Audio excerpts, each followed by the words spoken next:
Hey guys, welcome back to the channel. This is story about what if Naruto becomes Genin after passing the academy part 1. Before I start, please do support for more amazing content and comments for part 2. Do consider to subscribe my channel and share my video to your friends and check out the description as well. Let's start the video. Hiya. Come on Naruto, that all you got? You can do it, pep squeak. Naruto, I think you're going a bit too far. Naruto and his older sister Naruko were currently having a match at the training grounds while Naruko's friends watched. Naruko had promised Naruto that when he graduated from the academy she'd face him in a real match. And just an hour after the ceremony, Naruto practically dragged her to the training field for the match. Naruko gracefully dodged all of her little brother's attack, ducking her head when he kicked while spinning gracefully when he threw his shurikens at her, her twin ponytails swinging around her. While her little brother may have had more skill than the average Genin, especially one who had just graduated, her years of experience and level as a chunin made his attacks child play to her, grabbing Naruto by the arm when he tried to punch her, throwing him into the lake. Placing a hand on her hip, she grinned at her little handiwork.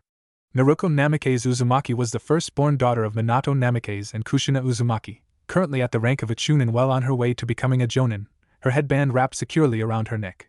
She was one of the most beautiful women in Konoha, the way her blonde hair swayed at length to her full hips, her slender legs exposed by her black short shorts while her foot was somewhat covered by her combat boot which had a small heel to give her some extra height.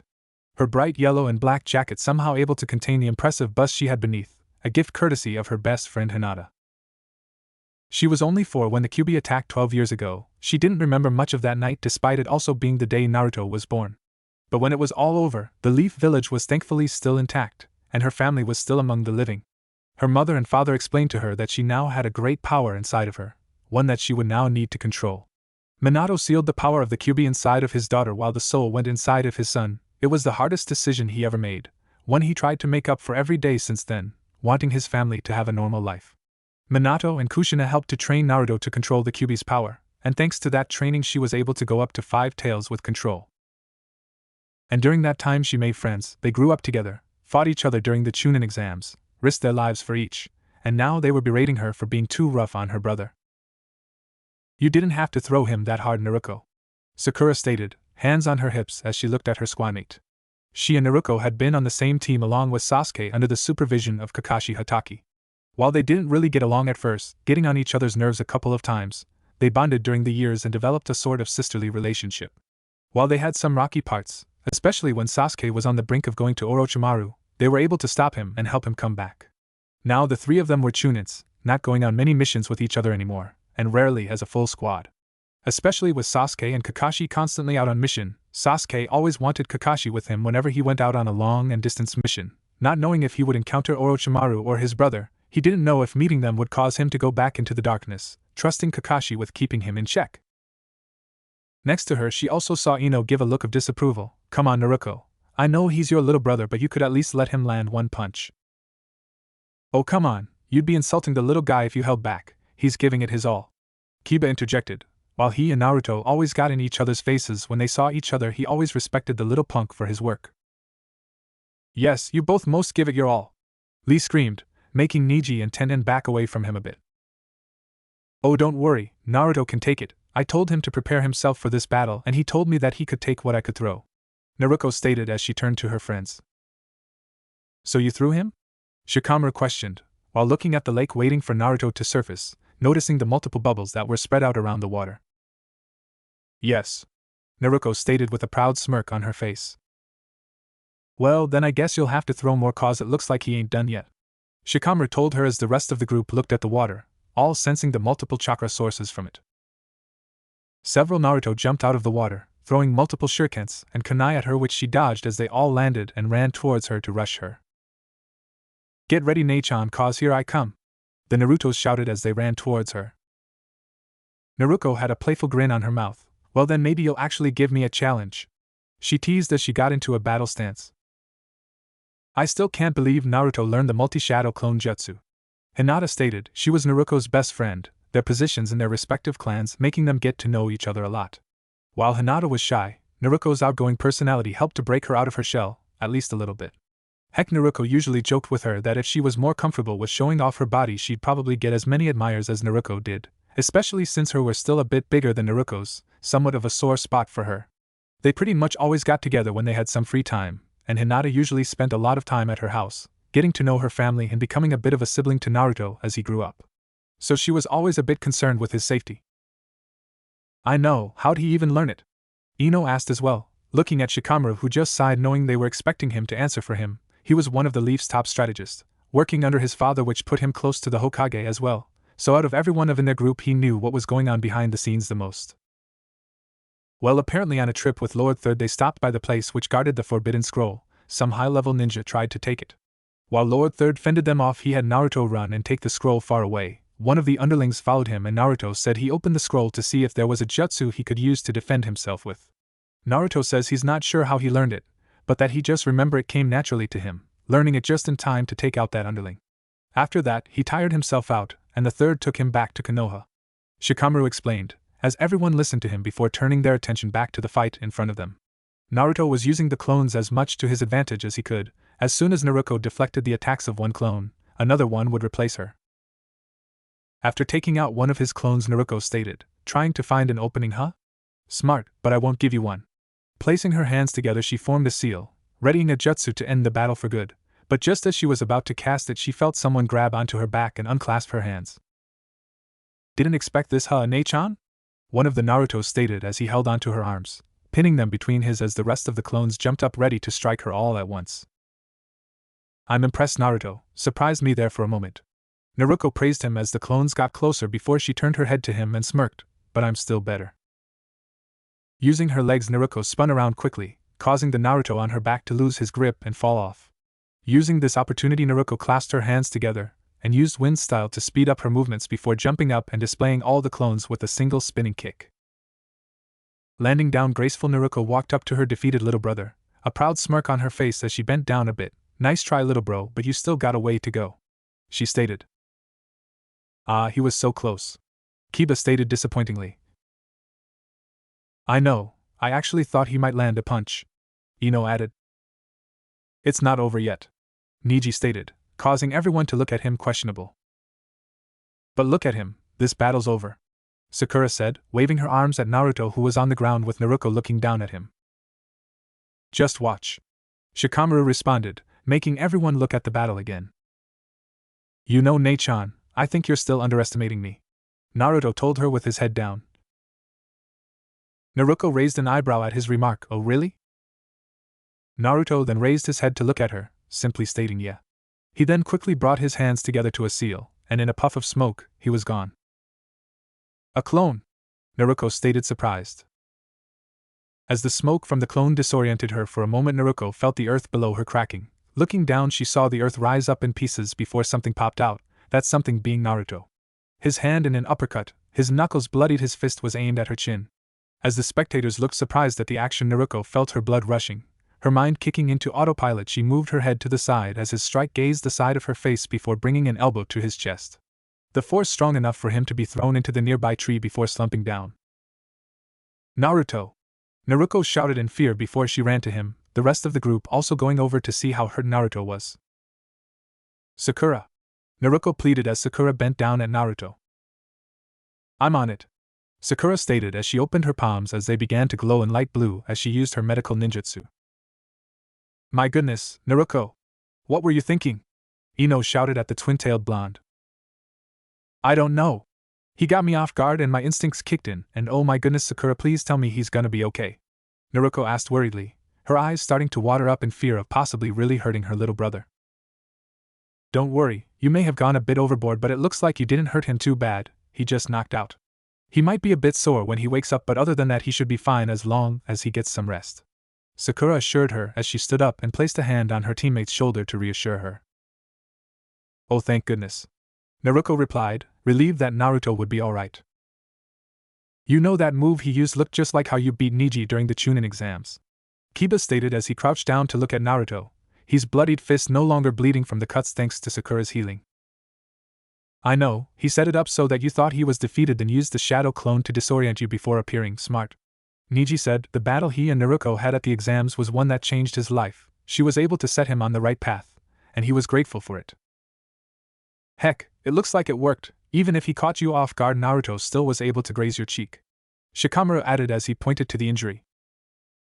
Naruto placed a hand on her left cheek and flinched a bit. You're right, guess I'll have to congratulate him on it later, Naruto stated as she picked up Naruto on her back. Well, I should take him home for now, see you guys later, Naruto stated as she walked home, her friends waving goodbye as they went home as well. The sun was currently settling on Konoha as Naruto carried Naruto home, ignoring the looks that came at her and Naruto. She was used to people looking at her, daughter of the Hokage, prodigy ninja, hot piece of ass, she knew the many reasons. But it wasn't the looks at her that she cared about, it was those on Naruto. She knew that while the villagers respected her and her family, Naruto was not at the same level for them. She knew why they despised him, the cold stares in their eyes being proof to her. She hated it. She remembers asking her parents why Naruto was looked at like that. They didn't give her a straight answer at the time. She eventually figured out it had to do with the power that was sealed inside of her. She remembered how cold her blood went when she found out that the soul of the Kyuubi was inside her little brother. The monster that almost destroyed Konoha and almost killed her parents was inside of him. But she wasn't angry at Naruto, she was mad at herself. As his big sister, she should have gotten the burden and shielded him from that task, but instead she got the glory, the power to protect Konoha. Reaching her house, the seal that was used to protect it from intruders let them in. Opening the door, Naruto called out, "Kazan. Token! I'm home with Naruto." Just then Kushina appeared from the kitchen. "Oh, hi there, Naruto. I see Naruto tired himself out from your little spar," she said. Kushina Uzumaki was a beautiful woman, her long red hair flowing to her hips. Her slender arms exposed by the white vest she wore along with the green apron on top of it, both barely able to conceal the size of her massive that even Naruto was jealous. Even though she had 2 kids, she still looked as though she was in her 20s, and many men, including some women, cursed the Hokage for being so lucky.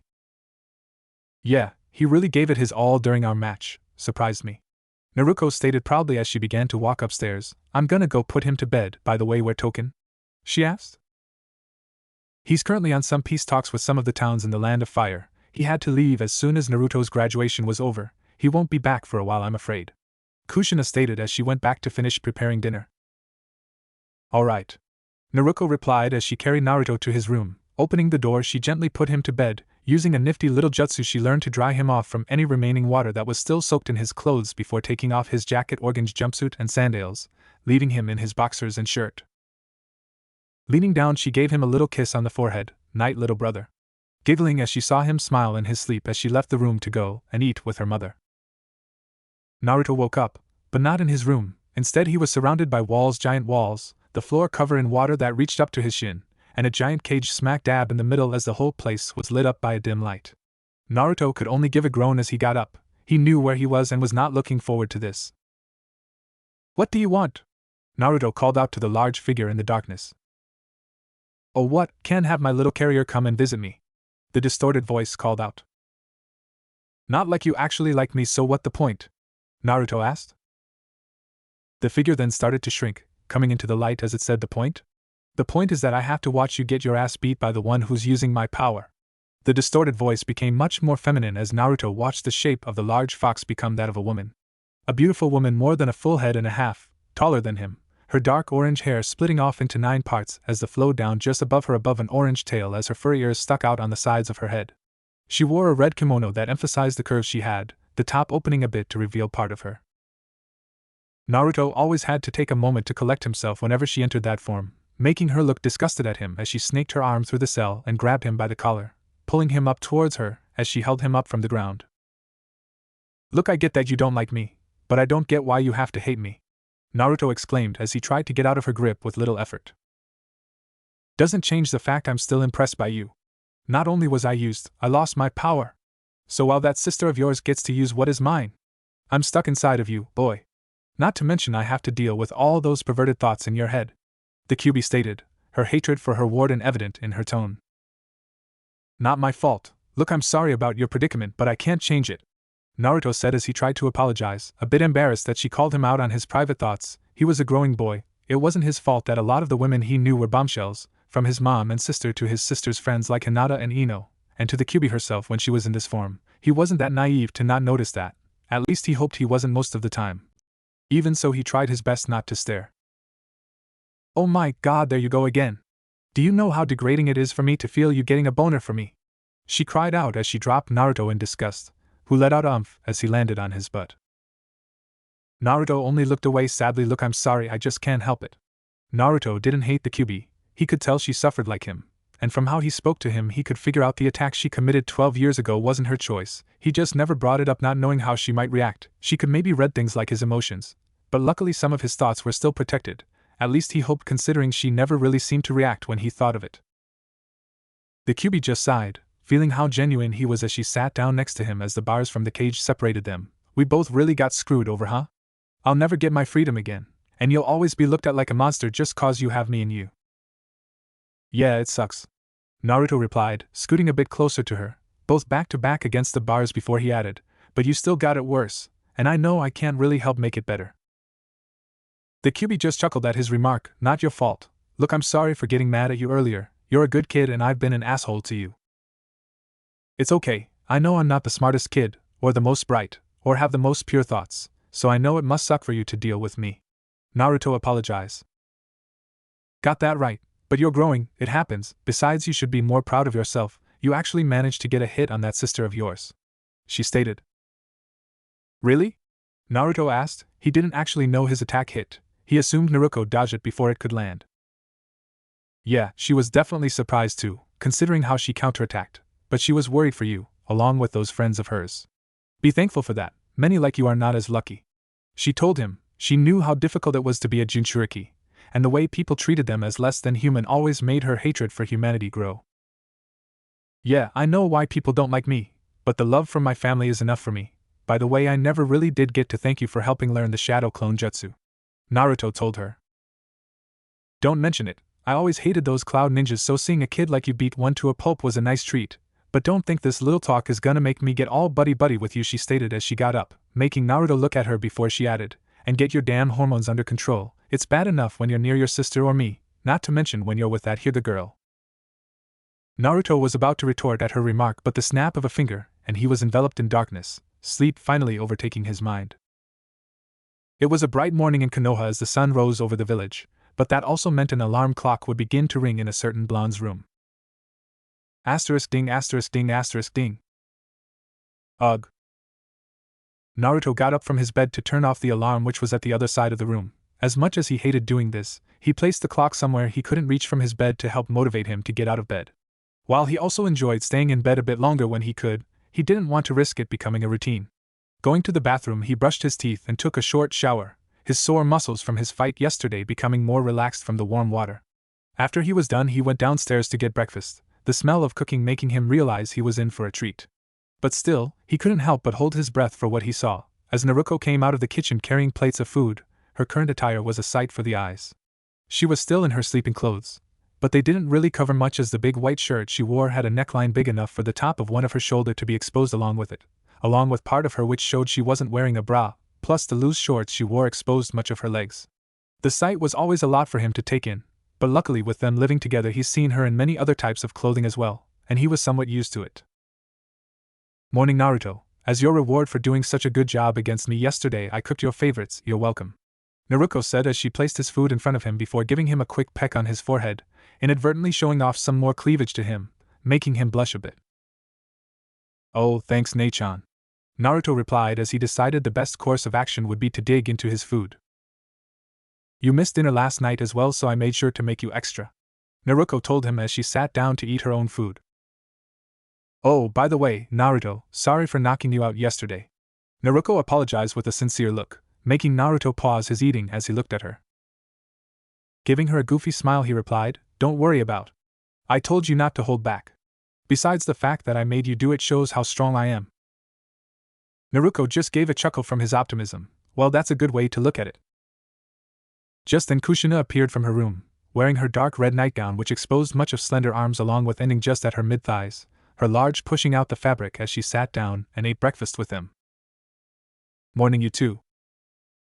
Morning, cousin, they both replied. So Naruto, how are you feeling about today?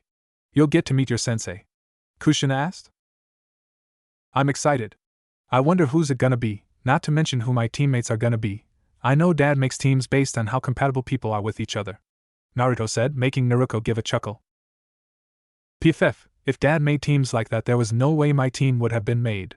We weren't exactly compatible at first, Naruto stated. Team 7 was definitely not the best at teamwork in the early days. But you guys eventually became close, right?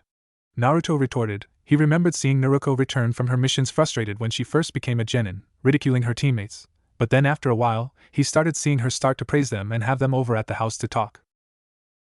Eventually, yeah? Naruto agreed with a small smile. Kushina chuckled from the display. Watching her children just being able to be normal siblings was always a pleasant sight to her, the fact that they were able to have a somewhat normal childhood despite their status as Jinchuriki. As Naruto finished his last bite, he got up and made his way to get his ninja tools before running to the door. "Bye, Nei-chan. Bye, cousin," he said as he bolted out of the door and to the academy to start his career as a ninja. "He didn't even let us say goodbye," Kushina said with a low smile. "He's excited, man. Will he be surprised when he gets to the academy? Can't believe you haven't told him yet," Naruto stated as she looked at her mother with a teasing stare. Kushina just smiled back at her before replying, "I want it to be a surprise," before getting up to get ready for the day, picking up her headband from the shelf before walking up to her room. Naruto was currently the only one waiting in the room. All his other classmates had already gone into their teams, and he was all alone. "Hey Iruka-sensei, what gives? Where's my sensei?" Naruto said. "I don't know, Naruto. You're just gonna have to wait here until they show up," Iruka replied, finishing up some paperwork. "And if they don't show?" Naruto asked. "Then we'll talk to Lord Third tomorrow," Iruka told him. The third Hokage was currently acting as the village head while Minato was away, so he was currently responsible for most of the village activities. Just then a kunai with a note flew in through an open window, surprising both Iruka and Naruto as the weapon dug itself into the chalkboard, a note attached to it. "Naruto, stay back and be ready to call for help," Iruka told him as he approached the kunai and took the note off. Reading it, a smile appeared on his face which confused Naruto. "Well, Naruto, looks like you won't have to wait for your sensei much longer. Head to training ground 15, they're waiting for you there, and hurry, you're being timed apparently," Iruka said. Naruto immediately got up from his seat. Saying goodbye to his teacher, he jumped out the open window and jumped from building to building to the training ground. Asterisk huff, asterisk huff, asterisk huff. Naruto panted as he finally reached the training ground, eyes closed as he tried to catch his breath. He didn't know how fast he was, he just hoped he was fast enough to impress his sensei. My Naruto, I'm impressed. I expected you to be here in 7 minutes, but you made it in 4. Naruto knew that voice. Raising his head up, he saw his mother in a jonin outfit, her long red hair in a high ponytail as it reached her waist, her chest covered in a traditional chunin vest but her were currently pushing it out, her form-fitting pants clung tightly to her skin, and Naruto was sure if she turned around he'd probably get a good look at how ass. "Cousin?" Naruto asked, confused as to why she was here. Kushina meanwhile just gave her son an innocent smile. "Surprise. I'm your sensei," she exclaimed. Naruto just smiled in response, making a mental reminder to thank his father for this. But before he could say something, Kushina's face got a bit serious. "So Naruto, even though you're a genin, there's still one more test you have to pass. I'm sure you already know about it, but just to be clear, you must complete the task I give you or be sent back to the academy, understood?" she stated. Naruto had heard about this test. He remembered how her sister complained about how scary it was when Kakashi did it to her team. He gave an understanding nod back to his mother, letting her know he was ready as his stance became more serious. Kushina decided to mellow down a bit, not wanting to scare her son too much. "Don't be too worried about it, Naruto. I'm confident you'll pass. But to let you know what the task is, you must land a hit on me. I will only dodge and won't counterattack, but you have a time limit of until dawn, and it begins now." Just as she finished, Kushina disappeared in a cloud of smoke. Naruto knew she must have been hiding now, trying to sense her chakra. Naruto found it no use. Looking around for clues she may have left behind, he could only sigh. His mom wasn't gonna make this easy for him, especially considering how big the place was. He better get searching. Summoning a couple of shadow clones, they split up looking for clues as Kushina watched from her hiding place, a smile on her face as she watched her son look for her. A couple of hours had passed since they started, and Naruto was getting close. He was able to find Kushina a couple of times, but she would always disappear before he could get a solid hit. And now, with just a couple of hours left before time ran out, Naruto was getting worried. He knew he had probably done well enough to pass, but that wasn't enough. He wanted to excel, show his mom just how determined he was. But he was starting to get tired. He may have had a lot of stamina, but he knew the longer they kept this up, the more sluggish and despite he would become. He just didn't have a plan though. "Let me help you," a voice rang out in his head. "Kyubi?" Naruto thought. She never talked to him like this. It would always be within that mindscape they shared. I want to have a little fun, and since I'm still a bit pissy at your mom for being my old container, let me help you," she told him. "You're not gonna hurt her, are you?" Naruto wanted to get along with her, but if she tried to hurt his family, he wouldn't think twice about stopping her. "No, I'll just help you find her," she stated, getting Naruto's attention. "How?" Naruto thought. He couldn't sense his mom's chakra, and his mother seemed to have stopped leaving clues for him, so he didn't know how the Kyuubi would do it. "I can help you sense my chakra from her," the Kyuubi said. "But Kazan doesn't hold you anymore, how can you sense your chakra in her?" Naruto asked. "She may not hold my power anymore, but some traces of my chakra still remain, not enough for her to be able to tap into it for more strength, but enough for her body to use since I'm not inside of her anymore, since most Jinchuriki die when the tailed beast is extracted," the Kyuubi explained. "Okay, I get it, but how will I be able to sense it?" Naruto questioned. "Close your eyes, focus on the seal on your stomach, I'll help visualize what the chakra will look like. Your mother should be close by, so once you feel something similar, run towards it," the Kyuubi said. Naruto, listening to her words, did as she said. Closing his eyes, he focused on his seal, eventually recognizing the chakra seeping out of it. Looking around, he noticed something similar above him. Taking the chance, he threw a kunai towards it. Seeing the image of his mother dodge it as she went towards the ground. Kushina meanwhile was surprised. "How did Naruto sense me? I know I made sure to mask my chakra and not leave any clues." But before she could dwell on the thought for any longer, Naruto rushed her, attacking as much as he could, hoping he had caught her off guard enough to land a hit. But still, even caught off guard, Kushina dodged and redirect all of his attacks before using the substitution jutsu to escape. Doing the same thing as before, Naruto found her chakra once again in a nearby bush. Rushing towards it, Kushina jumped out to dodge his attacks. "No use in hiding anymore, Naruto clearly found a way to sense me. Guess I'll just dodge for now and see if he can land a hit before the time runs out," Kushina thought as they continued the test inside the forest. "Hiya!" Multiple Naruto screamed as he and his clones relentlessly attacked Kushina with all their might, hoping to land a hit. Kushina meanwhile kept dodging all of them. There were only a couple of minutes left before the time ran out, and Naruto wasn't giving up, their battle moving from the forest to the lakeside. "Come on, Naruto, there's not much time left, so you better land a hit," Kushina exclaimed as she dodged his attacks, hoping to encourage her son to try even harder. Naruto had one trick left. It barely worked on his sister yesterday, but now he knew how to use it best against his mother. Crossing a pair of 2 fingers on each hand, he made a couple of dozen clones. Kushina was a bit impressed by the number he made, but still, numbers alone wouldn't be enough. As they all surrounded her, Kushina ready to battle stance, as most of them jumped at her, and just as she was gonna dodge, they all disappeared in a puff of smoke, creating a giant smokescreen that engulfed her and distorted her vision.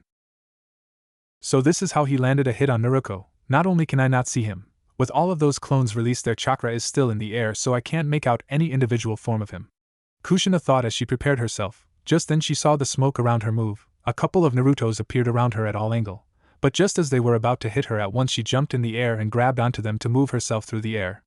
But just as she was about to use them to jump out, all the clones disappeared, and now she was in the air with no way to move. "Gotcha now, Kazan!" Naruto shouted as he appeared in front of her. Jumping at her with all his might, he grabbed onto her waist, accidentally planting his face in between her, as he sent both of them flying out of the smoke and into the lake as they fell below the water. Kushina smiled as they hit the water. Naruto really did surpass her expectations. Both of them swimming up, their heads appeared from above the water as they caught their breaths. Looking at each other, they laughed, smiles on their faces as they got out, both drenched from the water. "I've gotta say, Naruto, you went above and beyond my expectations, good job," Kushina said as she brought her son into a hug, which he returned. "Thanks, Kazan, I wanted to show you my best," he exclaimed as they broke the hug, Kushina smiling down at him before doing a quick summoning jutsu, Naruto stepping back a bit as a tent along with a fireplace were now in the middle of the field. "You best take off your clothes for now, Naruto, and let them dry. It's getting cold out, and I don't want you to get sick," Kushina stated as she unzipped her Chunin vest, slipping it off before pulling her shirt over her head, making Naruto gasp inwardly as her red sports bra which contained her were now in the open. Despite this, Kushina seemed to pay no mind before grabbing the hems of her pants. Naruto, knowing it would probably be best to do something other than stare, took off his clothes as well, removing the bright orange jumpsuit his sister gave him as a present. Making it down to his black boxers as he saw Kushina hanging her clothes, along with her undergarments, on the rack above the fire for them to dry. She was only wearing a towel that barely contained her modesty, as it only went from just under her but to halfway up her, shielding her but revealing the top of them. Turning to him, Kushina passed him a towel. Put your boxers over the fire as well, Naruto. Dry yourself off. I got some spares in the tent. She told him as she went off in the tent. Removing his boxers as quickly as he could before covering himself with the towel, Naruto hung it with the rest of his clothes over the fire. Turning his head towards the tent, his face turned a bit red as he saw the silhouette of his mother dropped her towel, seeing the outline of her naked body as she bent down, showing off how round her ass was as she slipped on some underwear along putting on what he could tell was a loose shirt before she stepped out and threw him some boxers. Those are your father's, so they might be a bit big. Anyway, we'll stay out here for the night. Get you used to not sleeping in a bed and outside. Kushina told him. She headed back into the tent, swaying her hips a bit, making Naruto stare down to see if he could get a glimpse of her behind. As she went back into the tent, Naruto quickly shook his head for thinking like that. I know my mom's hot, but I shouldn't think of her like that, Naruto thought as he slipped on the boxers and headed into the tent. Looking inside, he saw that while it didn't look too big, it seemed comfortable enough to spend the night in. The bed inside, though, only looked big enough to fit 2 to 3 people at max. His mother already under the covers while sitting up to look at him with an apologetic look. Sorry if this is a bit too small. Your father and I usually share this tent during missions, so I didn't have anything else. I hope you don't mind sharing a bed with your mother? Kushina asked with a teasing look. No, it's fine, cousin, I don't mind, Naruto said as he got under the covers with her. But as he got under the covers, he noticed his mother scoot closer to him, placing a hand on his chest while laying her head right next to him as they lied down. I hope you don't mind this, Naruto. I just want to sleep close to you tonight, Kushina told him as she closed her eyes. No problem, cousin, Naruto said. If his mother wanted to be close to him, then that was fine. He just hoped he could keep his hormones under control from their close contact, especially as he felt her soft hand on his chest along with their legs making contact. She felt so warm, and thankfully, he was able to fall asleep quickly due to how much chakra he used up from the day.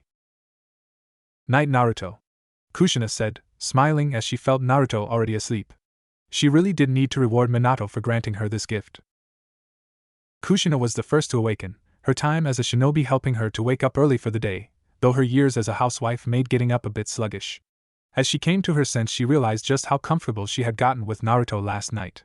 She was now pressed up against him, her squishing against his side while her head rested on his shoulder, and her arm around his chest. She also had a leg swung over his waist. But as she was about to pull away, she realized Naruto had an arm around her waist, holding her close to him as well. Despite this being a position mother and son should never be in, Kushina couldn't help but enjoy the feeling. He feels so much like his father, she thought as she decided to snuggle with him just a little bit longer, but as she decided to readjust her legs, she felt a warm, hard pull hit against it. Looking down, she noticed something poking out from under the covers forming a tent. Quickly realizing what it was, Kushina quickly brought a hand to her mouth to cover her gasp, before smiling and giggling from the realization that she may have given her little Naruto a boner, finding it a bit cute instead of being turned off. I should probably get dressed before he wakes up so he doesn't get embarrassed, Kushina thought as she silently got out from her position and left the tent. Walking over to her now dry clothes, Kushina quickly put them back on. Finishing tying her long ponytail, she zipped her chunin vest on around her large. She noticed Naruto finally get up, leaving the tent with a groggy face as he looked at her, rubbing his eyes with his arm. Kushina gave a smirk to herself as she took a moment to properly appreciate her son's body. While he wasn't as good looking as most men she knew, he was definitely starting to fill out, and he looked pretty good considering his age.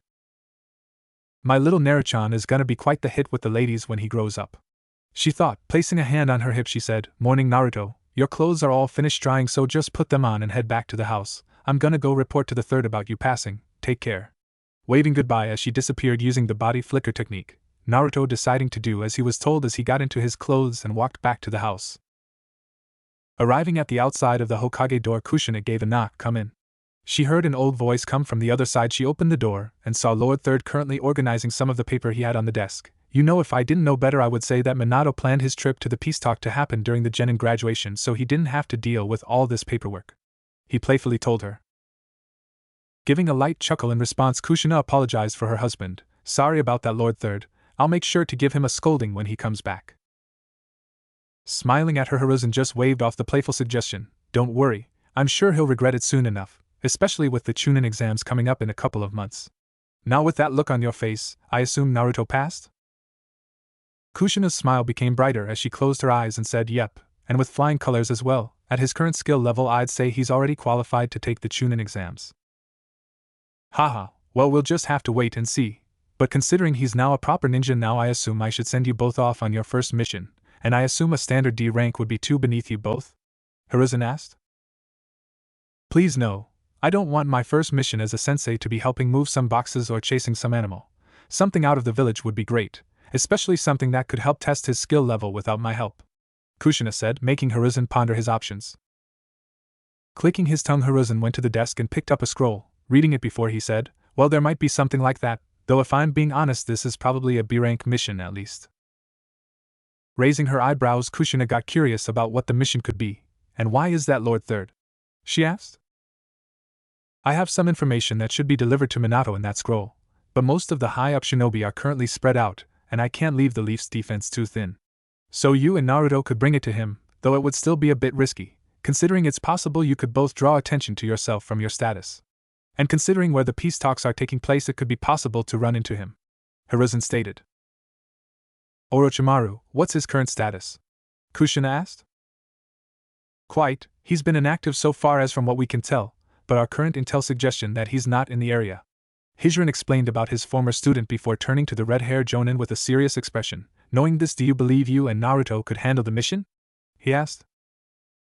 Yes, if our main objective is to deliver that scroll, then we should be able to take care of it, considering the area will probably run into a couple of bandits which we should be able to handle, and give me some good insight on Naruto's skills. Plus, with the area currently in peace talks, it might give Naruto some good hand-on experience on how to handle a delicate situation as a ninja. Though I do have one request, Kushina stated. And what is it? Hiruzen asked. Allow me to bring a specific chunin who I believe could help with the mission, Kushina said. And who is it? Hiruzen asked as Kushina gave a grin before telling him. Naruto barely reached the door to his house when it suddenly flew open as his sister ran out. Hey Lyle Brogatagulate for emission, congratulations in passing, she quickly said as she gave him a quick kiss on the cheek before running off. Bye Nei-chan.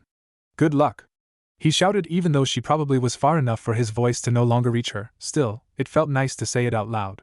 Walking into the house, he found his mother in the kitchen, making lunch in her usual clothes. Noticing his presence, Kushina gave him a smile. Hey there Naruto, I decided to make some lunch to congratulate you for your hard work yesterday.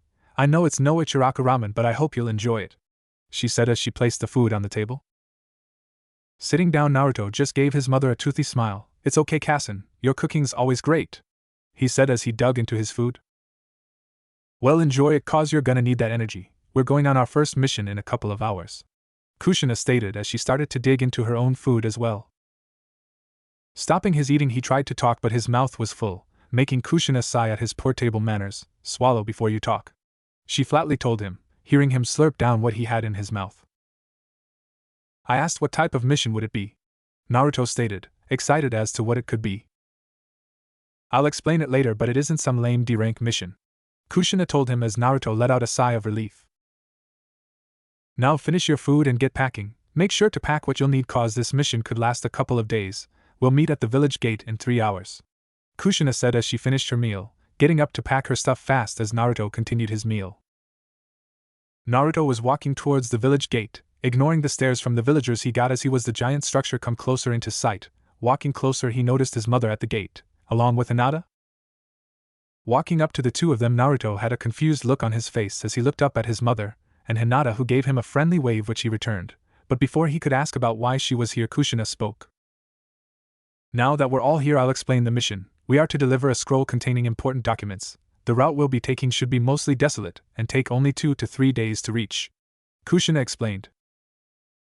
Oh okay Kazan, but, Hinata Nei-chan, why are you here? Naruto asked, to which Hinata smiled.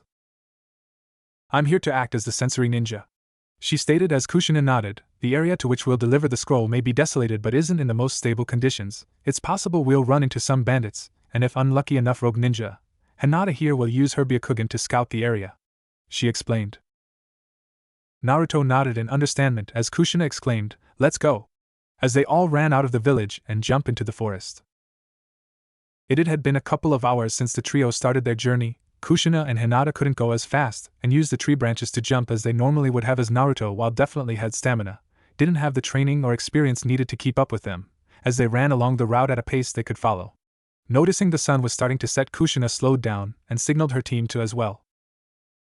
As they stopped, Naruto had a confused look. Why are we stopping, Kazan? There's still at least another hour of the sun left for us to use, he asked, not getting why his mother would make the decision. While we could use that time to get ahead, it'd be best to set up camp and rest for now. We don't have to arrive at our destination urgently, so there's no rush. Besides, this'll be a good chance to work on some of your training. Kushina explained. What type of training? Naruto asked. Your chakra control. It's a skill that's best for you to learn as early as you can, so we'll take half an hour to work on it before we set up camp. Kushina explained. How will I do that? Naruto questioned. He knew the basics of chakra control from his training but never really probably worked on them, instead focusing his efforts on his strength. We'll start with tree climbing, Kushina said as she made a seal with her hands, a quick gust of wind coming from her feet before disappearing. Concentrate your chakra into the soles of your feet, then walking up to a nearby tree she placed her feet on the bark as she walked up, use it to stick onto the tree. Nodding understandingly, Naruto made a seal. Bringing the chakra to his feet, he slowly placed one of his feet to the trunk of a tree. Giving it a tug, he felt it stick. Slowly he lifted up his other foot, but before he could plant it he fell, groaning as he landed on the ground. Hinata looked away from where she was sitting as Kushina just gave a laugh. Tough, huh? That's the point. You gotta focus on maintaining that chakra in your feet and using the right amount. If you can do that, using chakra on other parts of your body will be much easier, she explained before throwing a kunai halfway up the tree Naruto was using. That'll be your target. If you can reach that height, you'll have passed the training, she stated. Getting up, Naruto gave his mother a determined look. Yes, sensei, he stated as he formed a seal and brought chakra to his feet once more before planting a foot on the tree again, bringing the other foot even higher before he fell again. Sitting down next to Hinata, Kushina watched her son train. That's some pretty tough training to start him off with, Kushina-san, Hinata said. Kurenai didn't really need to teach her team chakra control much, as their status in their clans made the training much easier for them as they already had experience with it. But even so, she knew how difficult mastering it could be. Giving the blue-haired girl a cheeky smirk, Kushina explained her reasoning. I know, but he's strong enough to try this sort of thing now. I don't expect to master this for a bit, but this will help him push himself. Smiling, the two of them watched Naruto continue his training, now able to take 2 steps on the tree, about to take a third before he fell once more. The impact made Kushina and Hinata cringe as that fall looked somewhat painful. It had been around 20 minutes since Naruto started his practice, and while he was making progress, he was getting anxious at not being able to reach the kunai. He didn't want to disappoint his mother, so he was rushing, and it showed. Ha! Naruto screamed as he ran towards the tree, hoping that he would be able to make up for not being able to stick long to the tree with the momentum he had, and while it may have helped a bit, gravity easily overpowered him once he lost a good grip and fell back down.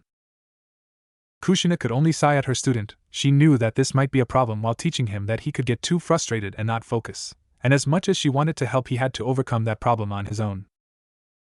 But as Naruto fell down once more, she saw Hinata walk over to him and offer him a hand up, which he reluctantly took, noticing the light blush he had on his face. Looks like my little Naruto has a crush, Kushina thought as she listened in on their conversation. You need to relax, Naruto-kun, or you won't be able to focus on your chakra, Hinata said to the yellow-haired boy. I know, it's just, he said before finishing in a hushed tone so his mother wouldn't hear. I don't want to disappoint Kazan. Seeing how genuine he felt, Hinata decided to help him. Okay, do as I do, take a deep breath and relax, Hinata told him as they both did as she said. Now calm your mind and bring the chakra to your feet, she continued as they both made the seal together and brought their chakra to their feet. Now just relax and focus on the tree, don't think about anything else, Hinata said as they both brought their feet to the tree. Hinata 2 steps ahead as she watched Naruto slowly but surely make progress up the tree, making his way to the kunai as she gave a smirk to Kushina, who gave her a thumbs up in response. Naruto was close to the kunai, just 2 more steps and he would make it. That's great, Naruto-kun. Just a bit more, Hinata encouraged as she gave the young boy a bright smile. Unfortunately, that smile made Naruto stop his momentum, his heart giving a little flutter, and he swore he could hear something growl. But before he could think of what it was, he lost his footing. Ah! Naruto screamed as started to fall down. Naruto!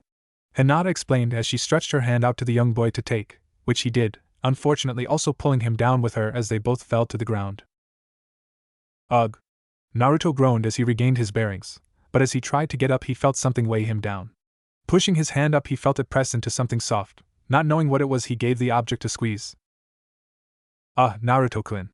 Hinata started, and Naruto realized that Hinata was on top of him. And he quickly understood that he had just squeezed her, quickly getting off of each other. Naruto and Hinata both back away from each other, face as red as Kushina's hair as they faced away from each other. Sorry about that, Hinata-ne-chan," Naruto said, hoping Hinata would accept his apology. Hinata's face was still red, but she managed to respond, "It's okay, Naruto-kun, it was an accident." Both of them just stayed there, not knowing what to do next. Kushina laughed inwardly at the sight, deciding to spare the two from further embarrassment. "Alright, I think that's enough training for today, let's set up camp and get some sleep," Kushina said as she got up, using the summoning jutsu to bring out some camp supplies before turning to the two of them and saying, "Naruto, help me set up the camp, Hinata, you get some firewood." Doing as they were told, Naruto walked over to his mom as Hinata went into the forest to search for nice wood. Setting up the tent, Kushina decided to tease Naruto a bit. "You know, Naruto, it's impolite to grab a woman like that, at least take them out to dinner first," she said, giggling as she Naruto tense up and face heat up. Yeah, I'm sorry, cousin, I didn't mean it, it was an accident," Naruto stammered out, hearing his mother giggle. Hinata was currently walking back to the camp with some firewood, a decent pile she was luckily able to quickly find. But as she was making her way back, she heard the sound of water falling. Walking towards the source, she stumbled upon a beautifully small pond with a rocky wall on one side as a thin waterfall cascaded down it. An idea popped into her head. Using her Byakugan, she made sure no one was near. Chilling as she realized she would have enough privacy, she put down her pile of wood and slowly removed her clothes. The sun was starting to set as the night sky began to take over. Kushina and Naruto had just finished setting up the camp. What's taking Hinata so long?" Kushina thought. Turning to her son, she said, "Naruto, go look for Hinata, I'm gonna catch us some dinner. And set some seals around the area." "Yes, sensei," Naruto replied as he and his mother went off in different directions to complete their tasks. Walking in the direction where Hinata had gone, Naruto looked for any indications of her whereabouts as the night sky finally took over and covered the forest in a blanket of darkness out up by the stars and moonlight. "Ugh, gotta pee," Naruto realized as he went towards a bush he made sure didn't have any animals as he relieved himself. Zipping his pants up, Naruto looked for any sign of the blue-haired Hyuga. Just as he was about to give up and head back to camp, Naruto heard the sound of water falling. Following the sound to its source, Naruto found himself at the rocky edge of a pond, not noticing a pair of wood and neatly folded clothes behind some rocks as he became mesmerized by the sight he saw. The small pond glowed light blue from the moonlight, and while it looked beautiful, that wasn't what took his breath away. Standing under the waterfall was the silhouette of what he could say looked like the most beautiful woman he had ever seen. She had her hands behind her head as she washed her hair. Her impressive stuck out while her butt looked well-rounded and large.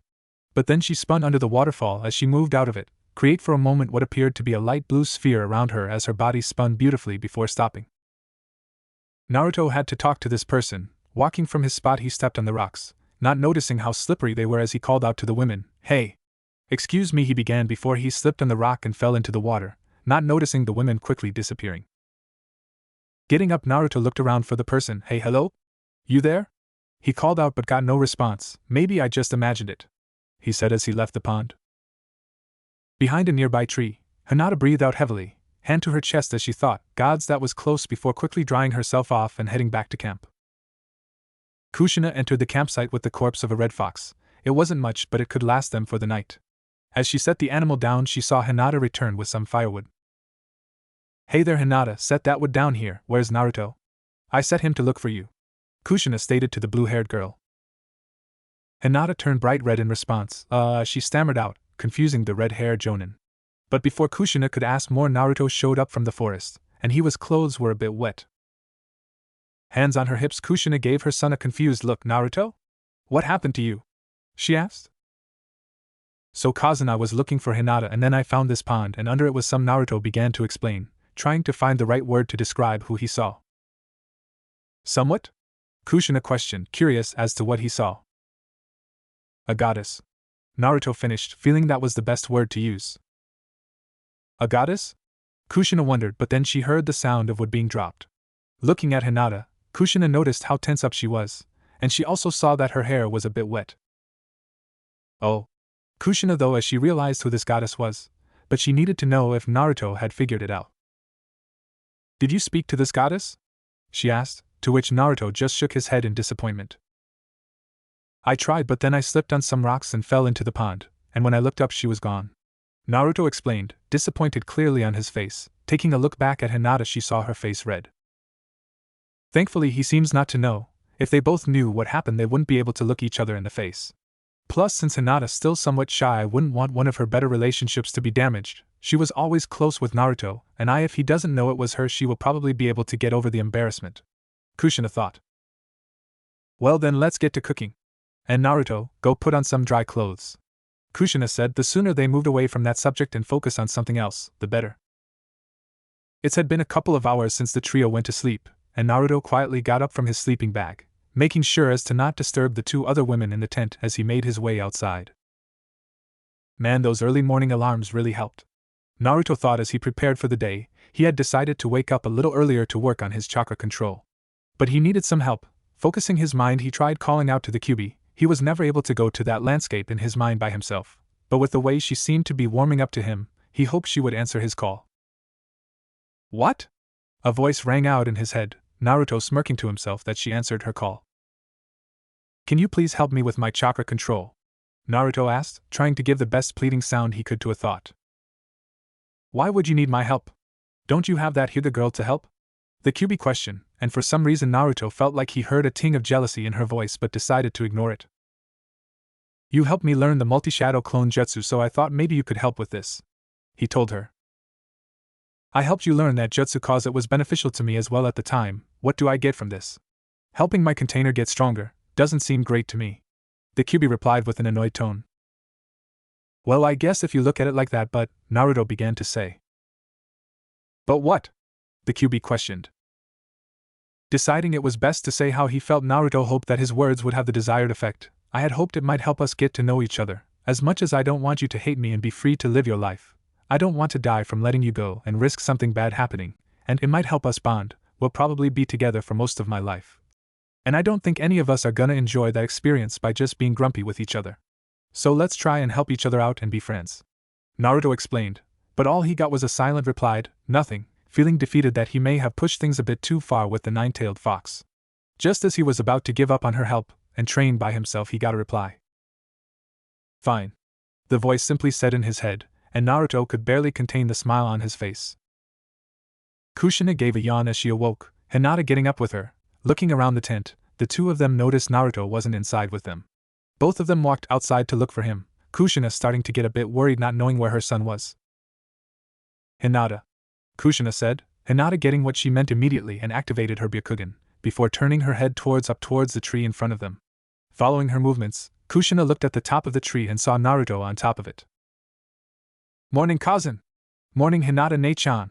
The young Genin said as he waved at the two of them. Hinata just gave a bright smile back and waved, while Kushina placed a hand on her hip with a pleasant smirk, watching as Naruto made his way down the tree by walking down, showing he had mastered the technique.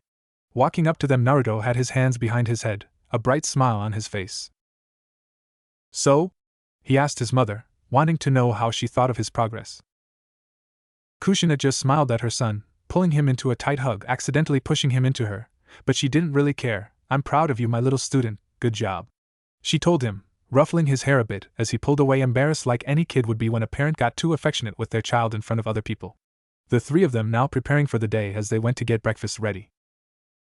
The trio were now walking towards their destination as the sun showed that it was noon. At their current pace they should reach their destination by the end of the day, so they didn't need to rush. But on their way there the three of them noticed a village off the road, and it looked desolate, not to mention it appeared a bit destroyed. Cousin? Naruto asked, trusting his sensei to know what to do. Hinata, scan the area, Kushina ordered to the Chunin. Right, she replied, closing her eyes as her veins near her eye became visible before opening them once more.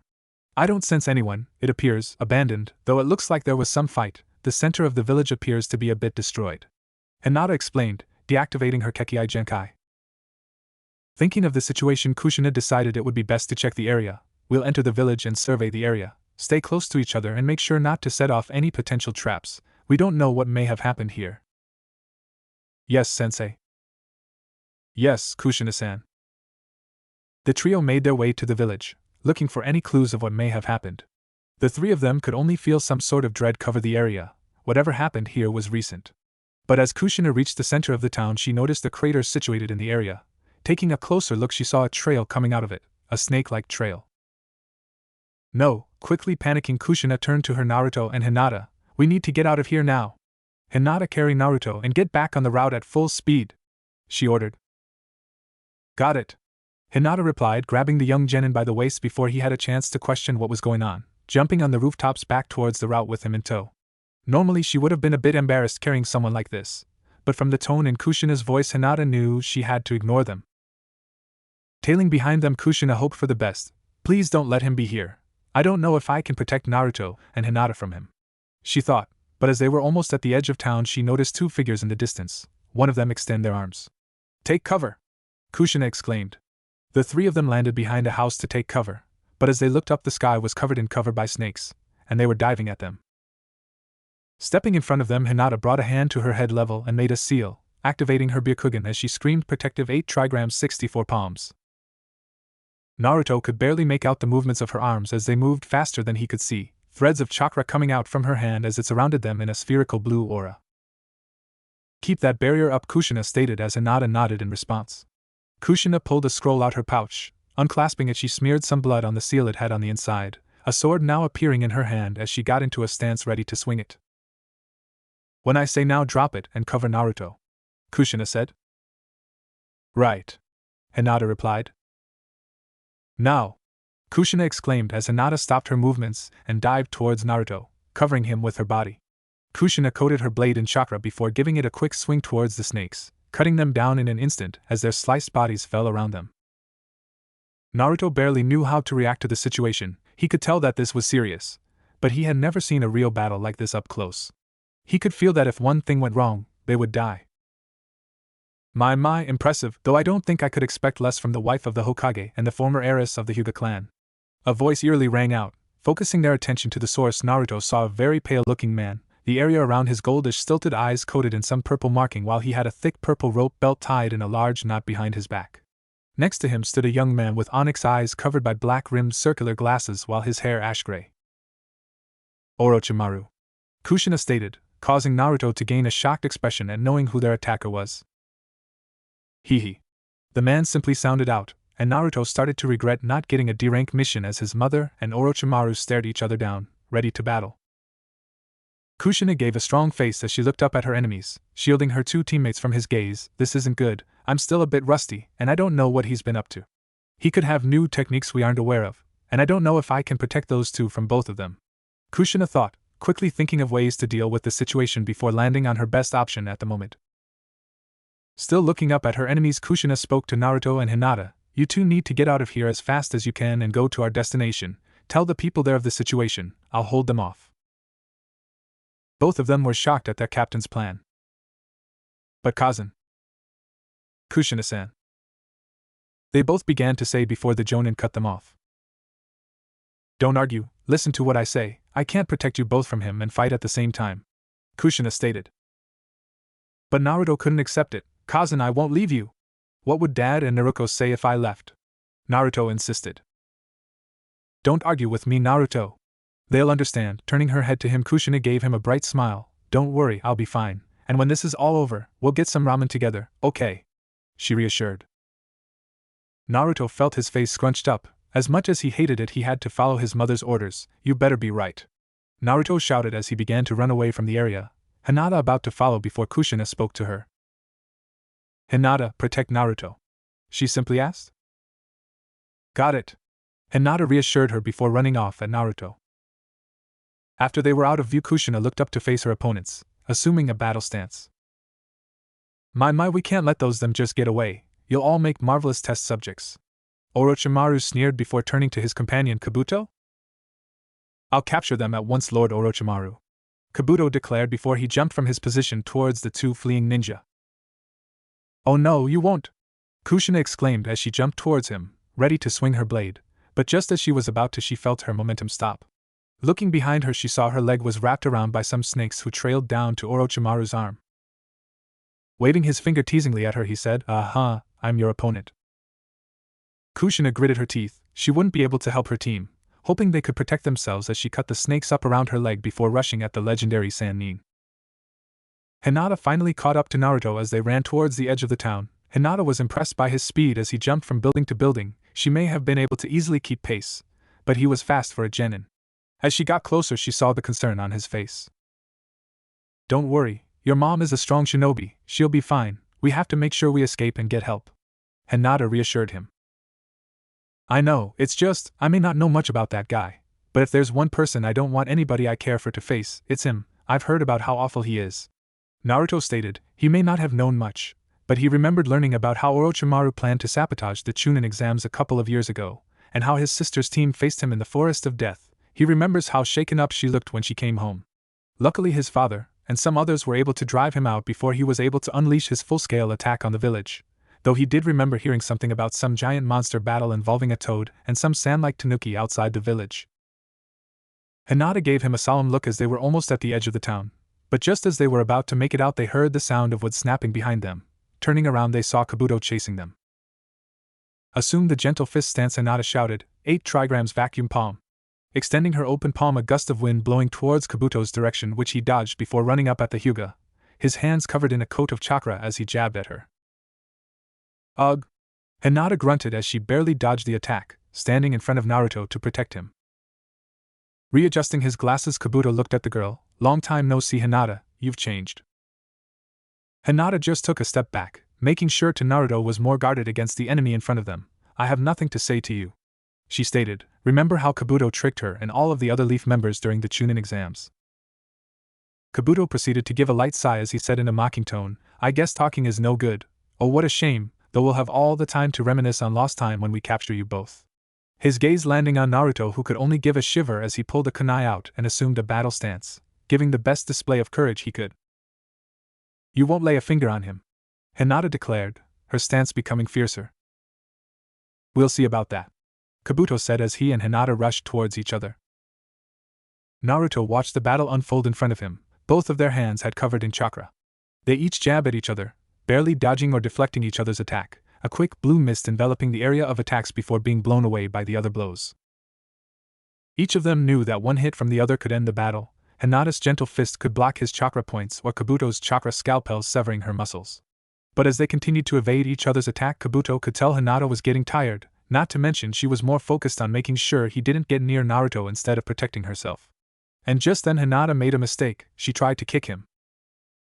Seeing his chance, Kabuto quickly brought his hand below her leg before she could have a chance to retract it. He jabbed at her shin. Ah! Hinata screamed out in pain, falling on her back as the pain momentarily overwhelmed her, losing feeling in her lower left leg. It's over! Kabuto shouted as he stood over her, his hand about to jab at her chest as Hinata closed her eyes from the incoming impact. Don't you touch her! Naruto screamed as he jumped at Kabuto and punched him straight in the face, making him fly back a bit before landing on his feet, rubbing his sore cheek as Hinata stared wide-eyed at her savior. Facing the Genin, Kabuto sneered at him, You really think you can protect her? Naruto, run! You can't beat him! Hinata urged as she feared for the boy's life. Standing in front of her, Naruto just remained in his position before replying, I'm not leaving you too. You protected me. I'll protect you, he exclaimed before shouting multi-shadow clone jutsu. A couple of dozen of Naruto now appearing in a puff of smoke, all ready to charge. Kabuto smirked at the sight. So the rumors are true, you can use the jutsu. Lord Orochimaru will definitely be happy with you captured. Now then, let's see if you can actually stay true to your words. Charge! Naruto commanded as he and the rest of his clones rushed the medical ninja. Kabuto scoffed as the clones tried to attack. They may have impressive technique for anyone to learn, but at his level they were child's play, cutting them down with the swipe of his hand, their numbers quickly dwindling. The original Naruto gritted his teeth. Damn it, I don't know enough about this guy to make a plan. Think Naruto think, he seems to specialize in some sort of close combat with those techniques of him, so just attack from a distance, and see if that works. Fall back and fire. Naruto ordered as he and clones jumped back and reached into their pouches, pulling out some shurikens before throwing them at Kabuto, who only smirked as he grabbed 2 nearby clones who didn't get away fast enough, using them as shields as they were riddled with shurikens, puffing away before assuming a stance. Needle shots! Kabuto shouted, extending his arms as dozens of small needle-like threads of chakra shot out of his hands, embedding themselves in his clones as they dispersed. A couple of them headed in Hinata's direction, but as she tried to get up and dodge, her leg throbbed as it refused to move, leaving her a sitting duck as the attack came closer. Raising her hands up in an attempt to protect herself, 2 of Naruto clones threw themselves in front of her, shielding her body with their owns as they disappeared in a cloud of smoke. Ha! Pathetic! Kabuto exclaimed as he rushed towards the remaining Naruto, ready to end the battle. It's not over yet! Naruto stated as he reached into his bag and pulled out a Fuma shuriken and unfolded it before throwing it at Kabuto. Have to do better than that. Kabuto taunted as he jumped over the projectile, not noticing the smirk Naruto gave. Just as he was halfway over the shuriken, Kabuto was shocked when it transformed in a puff of smoke into another Naruto. What? He gasped. Take this. The clone shouted as he slashed side of Kabuto's leg, making him grunt in pain as he landed roughly, rolling towards Naruto, who quickly made 3 other clones before rushing at his defenseless state. Na one exclaimed as it punched him in the face, making him stay in place for a moment. Ru1 shouted as it kicked him up. To another yelled as it needed him to even greater heights. Looking up, he saw the last Naruto prepare an axe kick above him. Uzumaki barrage, he declared, dropping his heel on the back of Kabuto's head, sending him crashing down hard enough for a small crater to form where he landed. Landing back down, Naruto could only bring his hands up in victory. Turning to Hinata, he had a proud smile on his face from his achievement. No way, Naruto took Kabuto down. Hinata thought, not knowing whether or not what she just saw actually happened, but before she could question it further, Kabuto's body was enveloped in a cloud of smoke. What? Naruto gasped as the smoke cleared and instead of Kabuto, a log was now placed. Naruto, behind you. Hinata warned as Naruto turned around and saw Kabuto ready to hit him with a hand covered in chakra. Got to hand it to you, kid, you're good. Kabuto praised as he brought his hand up, but you still can't beat me. Bringing his hand down, Naruto had no time to dodge. Stumbling back, he fell, his body frozen in fear as he shut his eyes and brought his hand up to protect himself.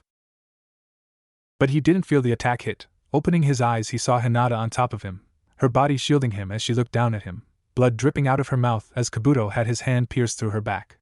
But even so, Hinata just looked at him with a bright smile before her eyes closed as she fell on top of him, not moving as Kabuto retracted his hand from her insides, looking in disgust at his blood-soaked hand. Ugh, how disappointing. Lord Orochimaru won't be pleased with this, Kabuto stated as he shook his hand to get most of the blood off before drying it with his clothes, ignoring the please Naruto gave to Hinata. Hinata! Come on, Hinata, get up. You can't die. What about your family? Naruto? Me? Naruto cried as he shook the older girl, not getting a response as tears filled his eyes. Might as well finish the job, Kabuto said as he walked towards the two of them. Bring his hand up for another attack, he brought it down at the two of them. But before he could even react, they were gone. What? Shocked, he looked around. He saw the two of them on top of one of the neighboring rooftops. Kabuto observed Naruto gently place Hinata down before he turned to face him, his usual bright blue eyes now replaced by slitted red. Naruto found himself in the Kyuubi's lair, as her voice called out to him.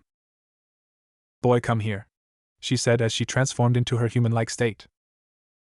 Naruto did as he was told, walking towards the cage, mind too fuzzy to question why. Give me your hand, she ordered, and he did so without any resistance, his arms sliding through the bar as she took hold of it with her own hand. And Naruto couldn't help but take note how gentle and warm her touch felt. I will help you take him down, let's give him hell, she declared as Naruto felt power surging through him, one objective on his mind, make that man pay. Kushina clashed her blade with Orochimaru's, who she couldn't help but be disgusted as he took it out of his mouth. Never mind how powerful he was, even if they were allies, he always made her skin shiver.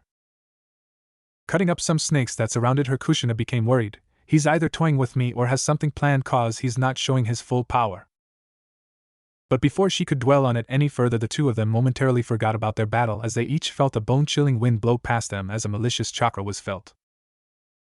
My, I didn't expect this, Orochimaru stated as he took a moment to feel the chakra, licking his lips in delight. But Kushina had a panicked look on her face as she knew what was happening. Don't tell me the seal has been broken. No, it's just leaking out, but what happened for Naruto for it to have weakened? She thought as she was about to move towards Naruto direction before having to back off due to Orochimaru's attack. Now why should we get in their way? It'd be much more interesting if we let them continue their battle, don't you agree? He sarcastically asked with a twisted smirk. Kushina felt her blood boiling. She was gonna end this battle and go protect her son. Kabuto took a ready stance as he watched his opponent slightly transform. His hair became spiked, whiskers thickened, and nails sharpened as a light reddish-orange chakra enveloped his body. According to our intel, this should be the first case we know of him entering this state. Compared to his sister, it's not nearly as strong, but I shouldn't take this lightly. I don't know how much has changed, not to mention his mind probably only has an objective of killing me. Kabuto surmised as he quickly healed his injuries as to not impede his movements. Then Naruto crouched down, legs bending as he leaned forward before taking off towards his opponent, the rooftop below him cracking with each of his steps. Kabuto barely dodged his first swipe as quickly kneed him in the stomach from the side, sending him flying a couple of feet in the opposite direction. Kabuto took a moment to smirk at his counterattack.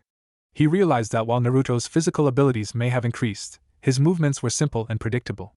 As long as he kept calm and didn't leave any openings, he'd be fine. Dodging another of his attacks before giving him a chakra-covered jab to the knee. But to his surprise, Naruto didn't seem to react to his attack, simply shrugging before giving Kabuto a kick that sent him flying another roof away, barely cushioning the blow with an arm.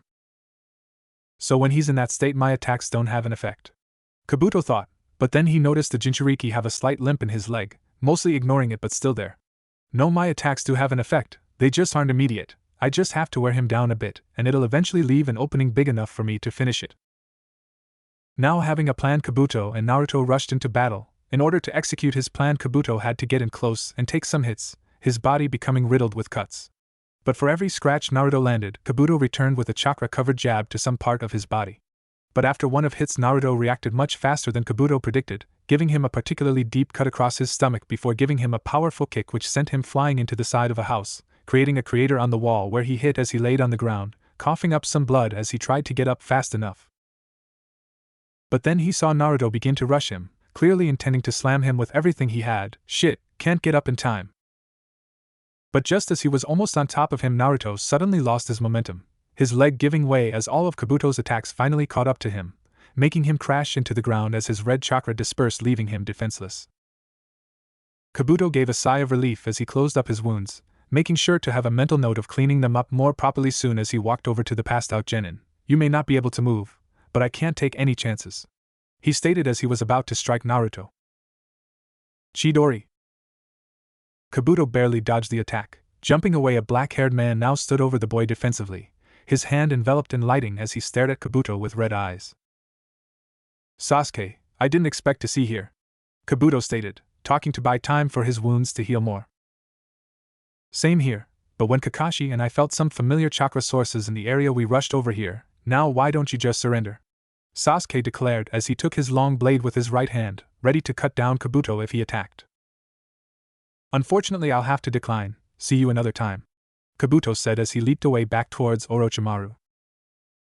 Sasuke gritted his teeth. As much as he'd like to go after him, he had to make sure Naruto and Hinata were okay. Sheathing his blade, he crouched down and picked up the boy before making his way to the unconscious Hyuga. Kushina tried to move, but her body was restricted, body parts constricted by Orochimaru's snakes.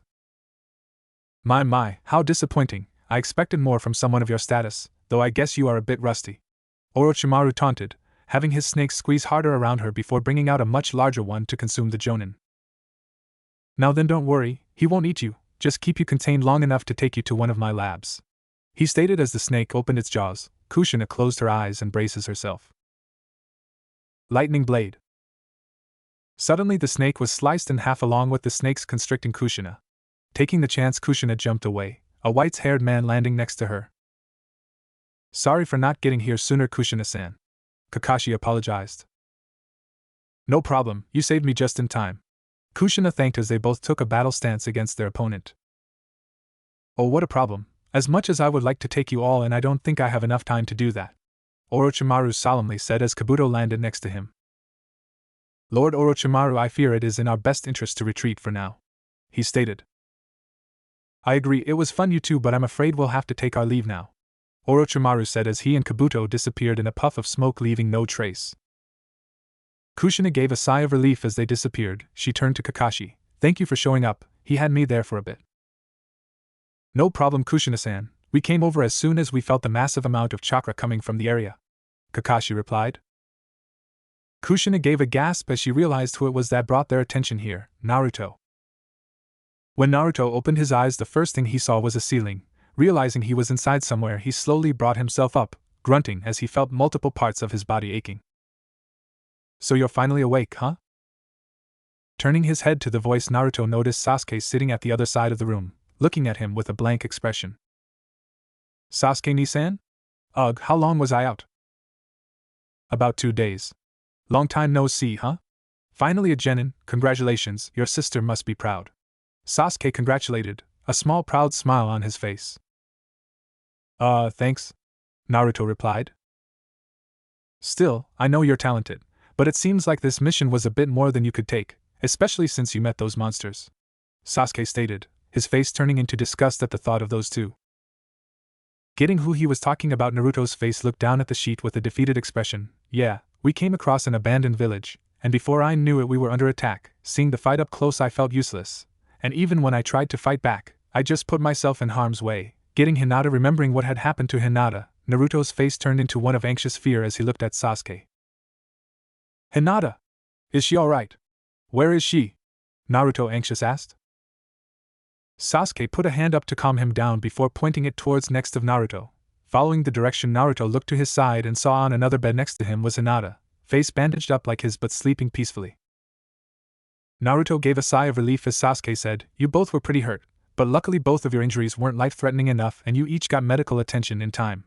You should each be completely recovered in a few days." Thank goodness, Naruto said, relieved she was okay. Just then the door opened up and in came 3 people. "Yo, Naruto," Kakashi greeted. "Hey, Kakashi Oni-chan," Naruto replied with a smile before one of the other figures suddenly flew in front of him, giving him a breathtaking hug. "Kaz and can't breath," Naruto tried to say as Kushina loosened the hug before a scolding look came on her face. "Do you know how worried I was, young man?" Kushina told him, anger but also worry in her voice. "Sorry," Naruto apologized, getting just how worried she was for him. "It's alright, you're fine now, just don't scare me like that again," Kushina reassured him before Naruto realized who the last figure in the was. "Tu-chan?" Naruto questioned as he looked at his father. "Hey there, Naruto, glad to see you're okay," Minato said as he walked over to his son, giving him a pat on his head. Seeing that Naruto was still confused as to why Minato was here, Kushina decided to explain. "You know that scroll we were supposed to deliver?" To which Naruto nodded his head. "Well, we were supposed to deliver it to your father." "Oh," Naruto replied. But then Minato's face turned a bit more serious. Turning to Kakashi and Sasuke, he gestured them to leave the room for a bit, which both followed. Turning his attention back to his son, Minato needed to ask some questions. "Naruto, what do you remember about the fight?" Minato asked, Kushina adopting a similar look as her husband when she realized they were going to do this now. Scratching his head a bit, Naruto answered his father's question. "Well, after those 2 guys showed up, Hinata and I ran away out of the village until that guy named Kabuto stopped us. Hinata and he fought, but eventually he landed a solid blow on him. I tried to protect her but left myself open, and Hinata took..." He paused for a second, remembering the image of Hinata on top of him, shielding him from the blow, grasping the covers tight as Minato and Kushina looked at their son with an apologetic face. "She took the hit for me, then everything else is fuzzy. I just remember being angry," Naruto finished. Minato and Kushina looked at each other and nodded, knowing what they had to ask next. "Naruto, have you ever felt like that before?" Kushina questioned. "Not like that, but I'm guessing it had something to do with the Kyuubi, right?" Naruto replied. He knew some of the things that came with being a Jinchuriki. But he knew he was different, never expecting to have power like his sister wielded. Minato nodded. "It would appear so. You've told us you've sometimes been in contact with the Kyuubi before, correct?" Naruto nodded. He remembers the first time he ran up to his parents after finding himself face to face with the Kyuubi in her beast form, and she definitely expressed her hatred for him during that first meeting. "Yeah, before it would happen occasionally, she would call me, but I've been bettering my relationship with her, and now sometimes I can talk to her in my thoughts. Though that's only if she chooses to respond," Naruto told them. Minato and Kushina knew that Naruto had tried to be friendly with the beast, but they always warned him to be vigilant, as there wasn't much they could do to stop them from communicating. Kushina got closer to Naruto, her face inches from his as she said, "Naruto, this might be a little strange, but trust me," she said before turning to Minato. "I'll watch you both and make sure nothing gets out of control," he stated. Naruto nodded to his mother, trusting her complete as she slightly pulled his shirt up, placing a hand on his bandage-covered stomach before gripping it slightly with her fingers. Naruto felt a bit sleepy, as Kushina rested his forehead against hers as she said, "Just relax, Naruto." And he did. Naruto closed his eyes and everything went black. When Naruto opened his eyes, he realized he was in the Kyuubi's lair. Looking at the cage, he noticed she was in her beast form, and she looked a little unhappy with her facial expression. Before he could ask what was wrong, the Kyuubi spoke. "What brings you here, Kushina?" she asked, causing Naruto to look at his side and his mom standing next to him, a blank expression on her face.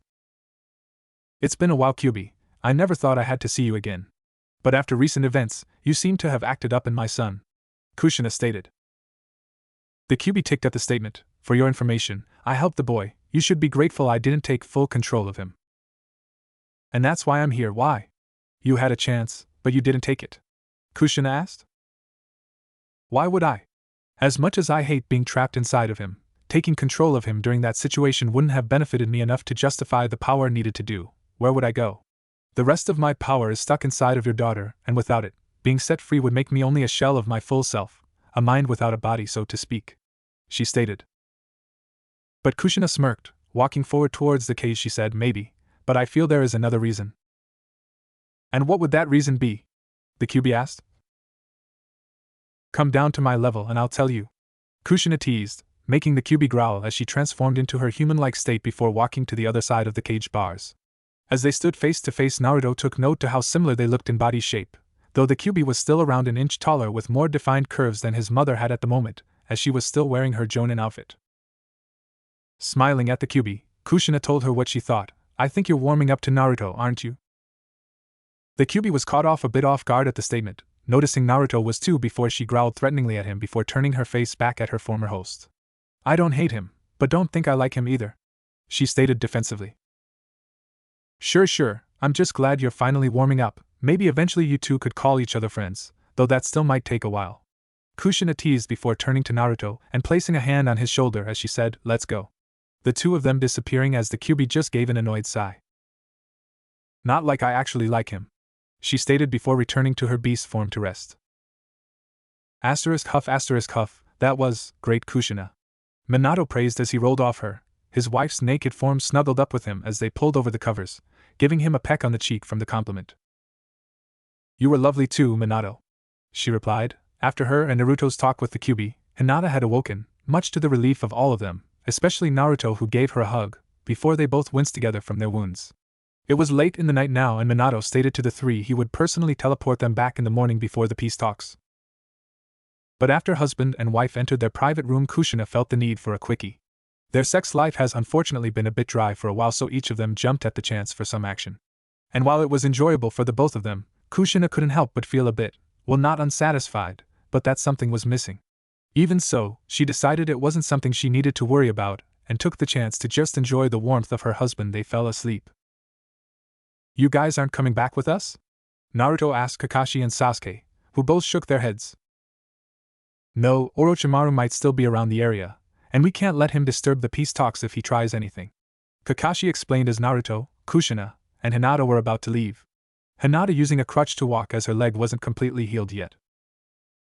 Fine, Naruto huffed. While he got why they had to stay, he never did like how little they were in the village. Hey Naruto, Sasuke called out to the boy who turned to him, say hi to Sakura and your sister for me, he asked.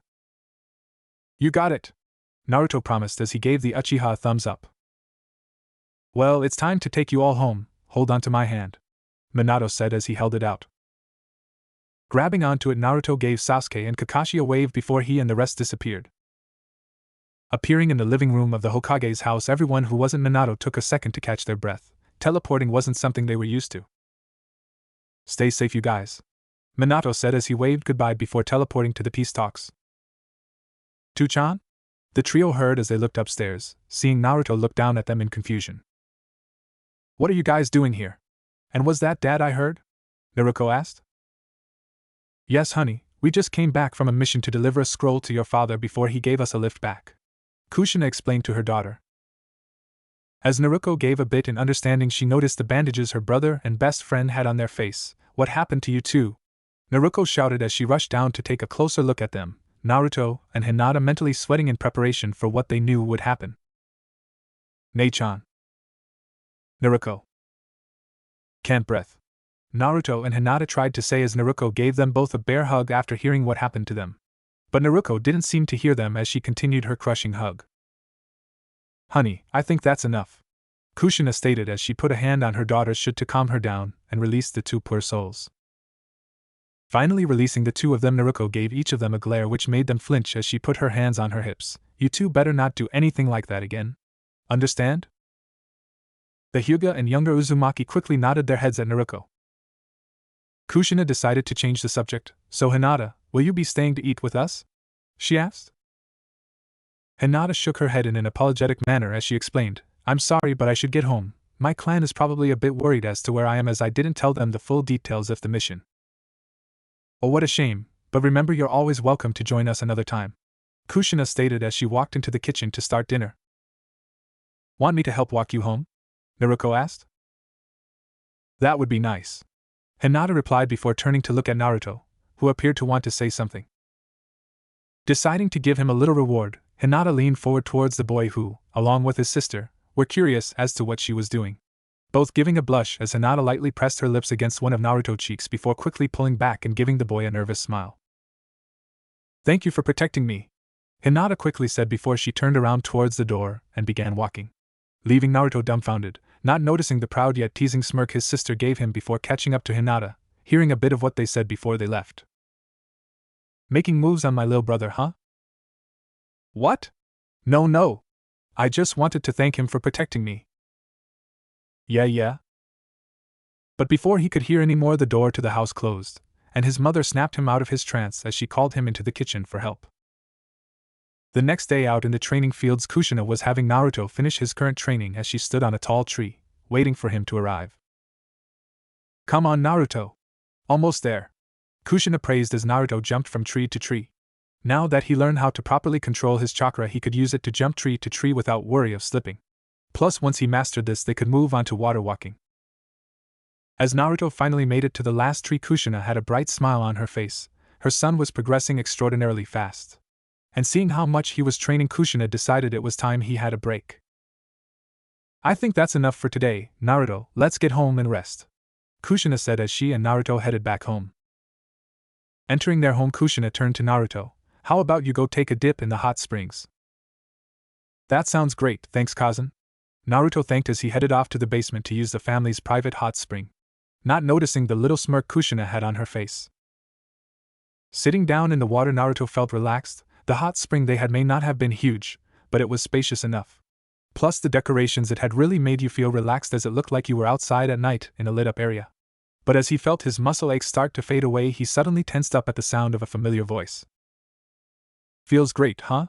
Kushina asked as she entered the room, clad in a tight white towel that barely covered her modesty, ending just below her butt, leaving most of her long, slender legs out in the open along with a generous portion of the tip of her getting in the water. Kushina sat opposite of her son, a smile on her face as she laid back and enjoyed the relaxing water, resisting each of her hands on the floor behind her while swinging one of her legs over the other. Cousin?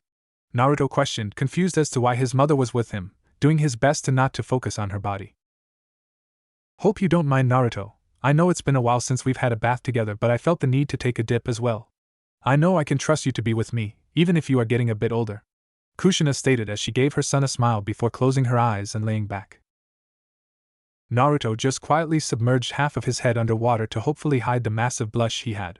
He was torn on whether or not to leave then and there, not wanting to risk having his mother see his growing erection, but she also said she trusted him enough to be here with him, and he didn't want to let him down. Deciding it was best to talk about something else than just sit in silent, Naruto asked Kushina a question. Hey cousin, what was it like when you were a Jinchuriki? He asked. He didn't really know much about his mother's time as one.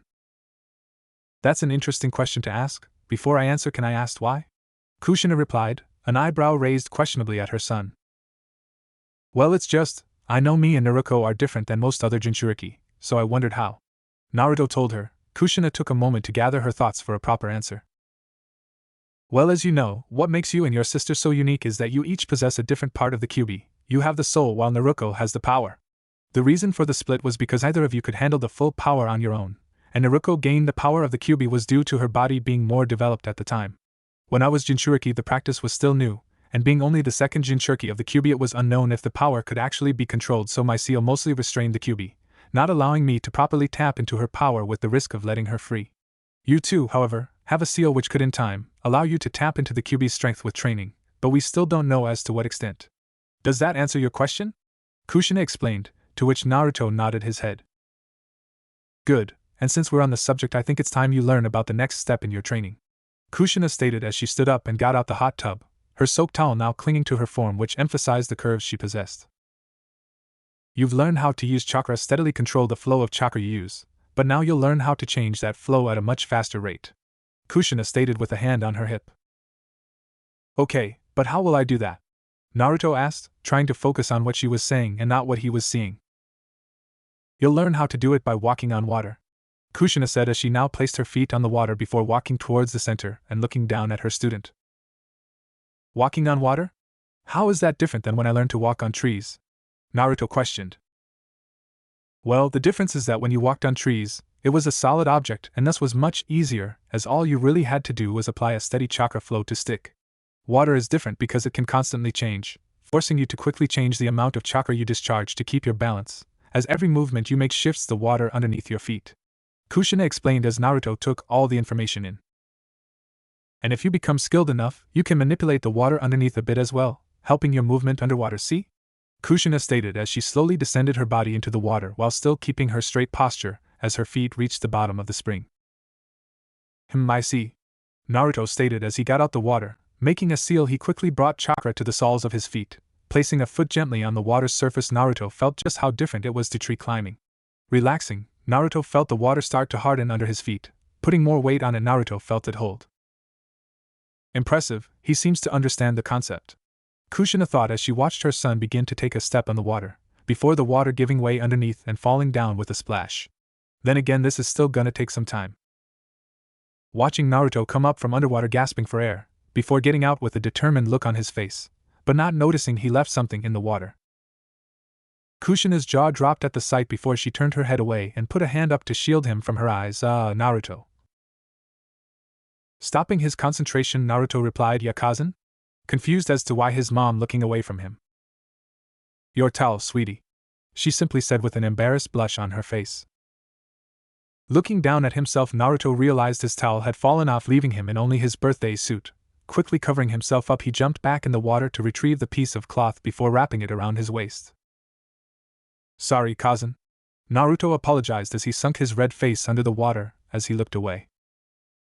"No problem, sweetie, it was an accident," Kushina reassured him as she lowered her hand and gave him a smile. "Was he hard?" "Even so, I didn't know he was packing something like that," she thought as the two sat in silent. As Naruto got out of bed surprisingly early, she went downstairs to get something to eat, noticing her other making breakfast. "Morning, cousin," Naruto greeted as she sat down at the table for her food. "Morning, Naruto. You're up early," Kushina replied as she set down some food for her daughter. "I know, but honestly, despite having a free day, I don't feel like sleeping in," Naruto remarked as she took a bite out of her food. "Well, if you're doing nothing today, do you think you can do me a favor?" Kushina asked as she finished making the rest of the food for herself and Naruto.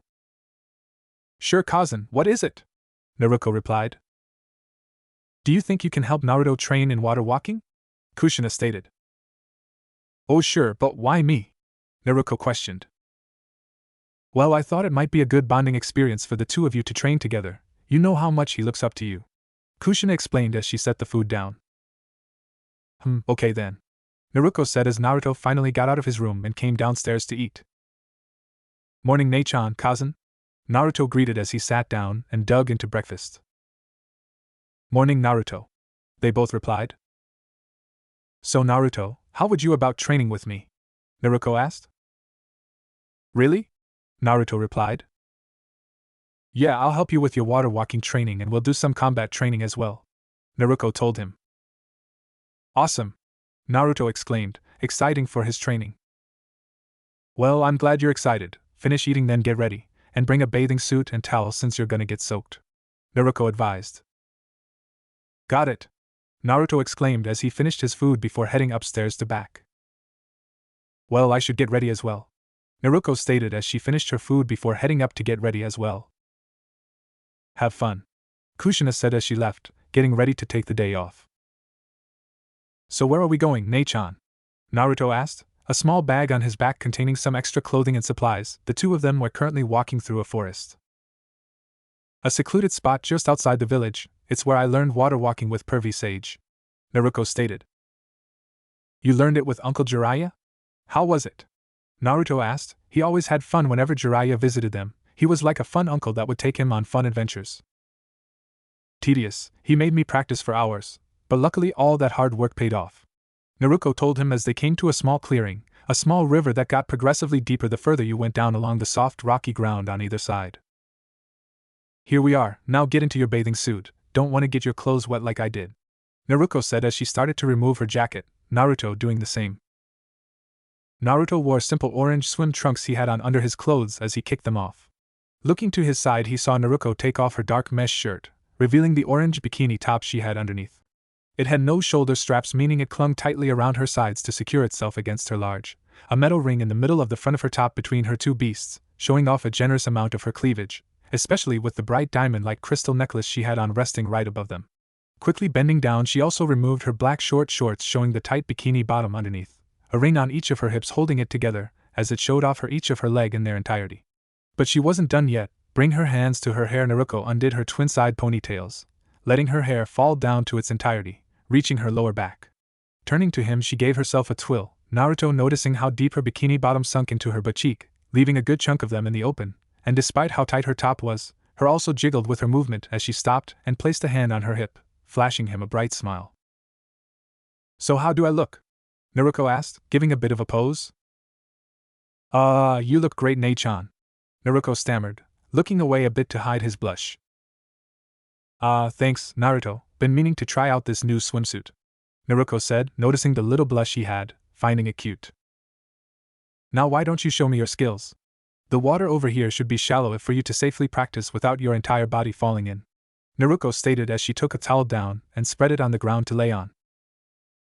Alright, Naruto replied as he walked towards the water surface, making a seal as he brought chakra to his feet, focusing as he placed a foot on the water. Finding enough of a balance, he slowly was able to lift his other foot halfway over before he lost his balance, putting his other foot down under the water just in time to catch himself.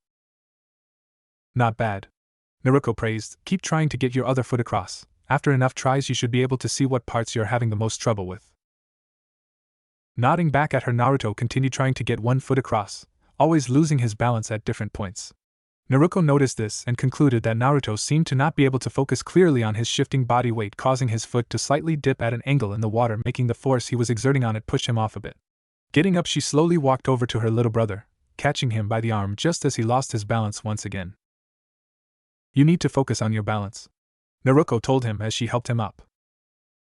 Ugh, I'm trying, but whenever I change the amount of chakra I'm discharging, the shift of my body weight also changes, and then I gotta change my chakra discharge, and it's too much to think of at once, Naruto complained, clearly frustrated as he brought his hands to his head, scratching widely through his hair.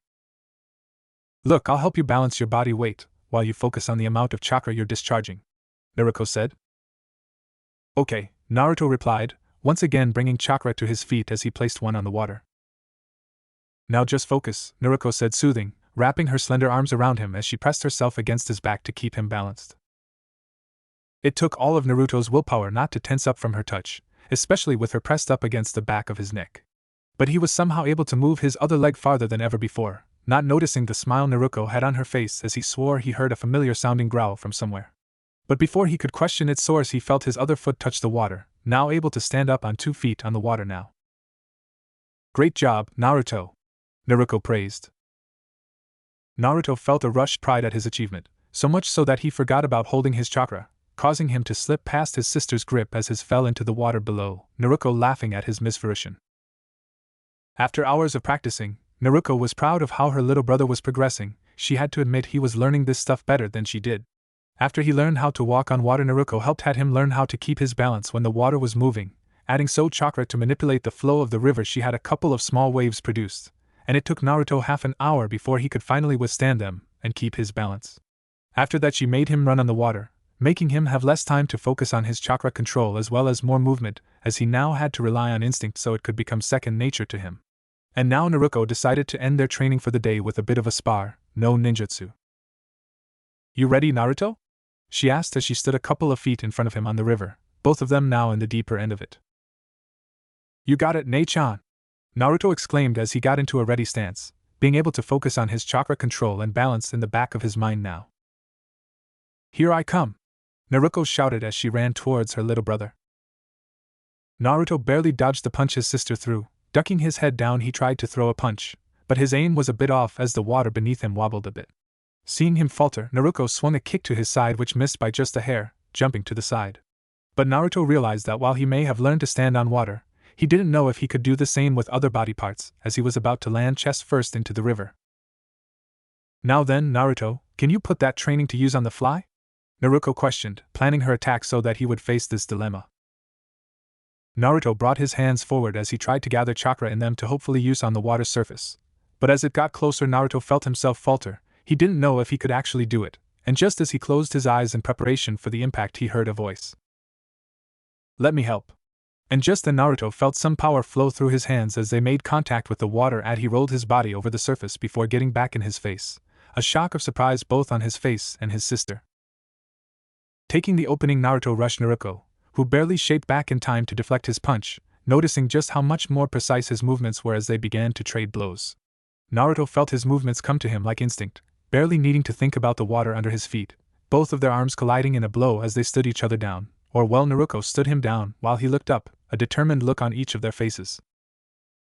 "He's improved," Naruto thought as she stealthily moved one of her legs behind him, "but I'm still better." As she tripped him up, making him lose his stance as he fell to the side, but not before grabbing his sister's knee on the way down and bringing her down with him. Despite both of them falling underwater, they didn't stop their attacks. But now it was less like ninja and more like two siblings roughhousing with each other as they grabbed and pulled at each other with their hands before they both came up for air. "Ugh!" Naruto gasped as he came up and took in as much air as he could while trying to steady his breathing, his sister doing the same. But as Naruto started to pick herself up from the water, her chest rose above it, and Naruto's face went red at the sight. Somehow during their time underwater, Naruto's top came off, leaving her luscious mounds out for display in the open. Looking at her brother, Naruto gave a confused look as to why he was looking at her like that before she noticed her orange bikini top float up to the surface in between them. Looking down at herself, she saw that her top half was completely exposed. "Eek!" she screamed as she quickly submerged herself under the water to hide her twin mounds. Naruto may have been proud of them, but that didn't mean she wanted them in the open. Quietly she turned around before asking her brother in a low, pleading voice, "Naruto, can you please hand me my top?" She had one head extended towards him, while the other one tried to cover her large as best they could. Quickly snapping out of his trance from her request, Naruto moved forward and grasped the piece of clothing in his hand before he shakily handed it to his sister. "Sorry, Nei-chan." He apologized as she took her top and turned her back towards. "No problem," she shyly replied as she slipped it back on. Turning to face her brother, she saw that he was facing away from her. Trying to think of a way to get this awkward silence between them over with, she had an idea, smirking to herself as she moved her hands. "Ah!" Naruto shouted in surprise as was doused in water. Looking back, he saw his sister laughing at him. A tick forming on his head, Naruto retaliated by splashing water back. And soon they were both laughing as they dozed each other in water for the next hour. After their splashing battle, the two siblings decided to take the rest of the day to relax. Laying on a shared towel, the two of them just took in the warm sun as it started to set. Despite her little wardrobe malfunction earlier, Naruto still had a great time. It felt fun being the teacher for a change, and considering how Naruto progressed, she'd say she did a pretty good job at it. Having a satisfied smile on her face, Naruto gave a content sigh as she stretched her body out a bit, hands above her head as her sagged a little to the side.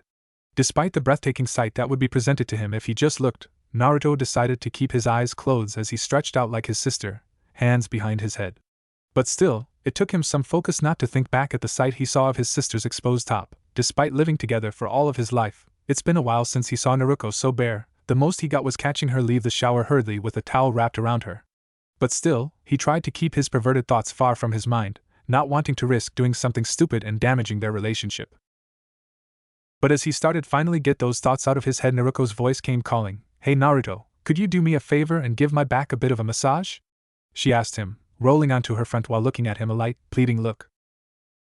"Sure, Nei-chan," Naruto answered as he got on her back before realizing what he was going to do and went tense.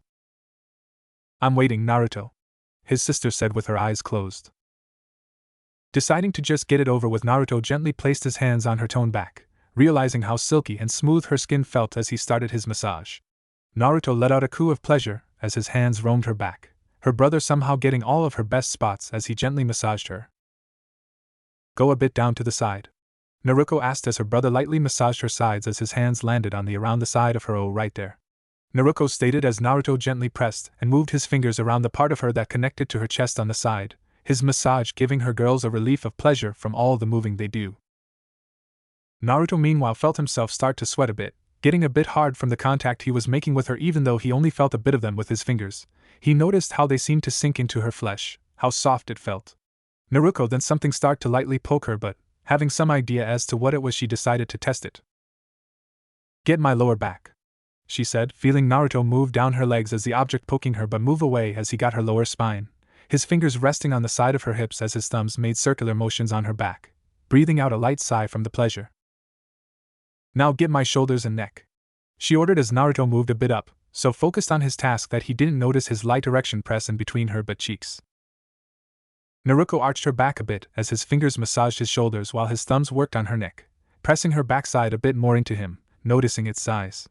My goodness, he feels impressive, she thought before her cheeks became a bit red. Wait. What am I doing? I'm feeling up my little brother while he gives me a massage. Oh god, keep yourself together, Naruto. Just cause you haven't had any action for a while doesn't mean your brother should be an option. But just then they both pressed against each other just a little harder, and Naruto felt him pressed against her sex for just a moment, making her tingle a bit as she gave out a small moan. But still, Naruto somehow didn't notice it, stopping when his sister put a hand up and signaled him to get off. That felt great, Naruto. Thanks, Naruto said to him as she got up. No problem, Nei-chan, glad you enjoyed it, Naruto replied, trying to hide her flushed face. Making her way back to her clothes, Naruto started to put them back on. Come on, it's starting to get late, let's get dressed and pick up some Ichiraku ramen on the way home, Naruto told him as he started to quickly get dressed as well, excited at the prospect of getting their favorite food. As they finished packing and made their way out, Naruto couldn't help but feel her face start to go a bit red. No way, I can't be thinking of him like that, can I? She thought as Naruto made her way in front of her, telling her to hurry up as he ran down the road, Naruto trying to keep up as she now tried to organize these new thoughts in her head. Come on Naruto, I'm not that heavy, Kushina shouted as Naruto carried her up the tree, the boy grunting as he focused on keeping his chakra stable against the tree while his mother held herself against his back, adding extra weight along with some training weights she had him wear. But he wasn't the only Naruto training. His mother had him create dozens of shadow clones, each having their own personal Kushina shadow clone with them to train them. He was a bit surprised to learn his mother also knew the forbidden jutsu, but she just told him it was a story she'd tell him another time. And the training felt like hell. They'd been doing this routine for around 2 weeks now, and even with his outstanding stamina, he felt like he would pass out at any moment. Come on, Naruto. The Chunin exams are in a couple of weeks, and if you're gonna enter, you're gonna be the best genin in it, Kushina stated. She had already signed her son up for the exam along with another genin to make a 2-man squad. Interestingly, a 3-man squad wasn't a requirement this time. But even so, she wanted her son to be ready, which was why they were working on his stamina. Naruto had an absurd amount of chakra even by Uzumaki standards, only being beaten out by his mother and sister.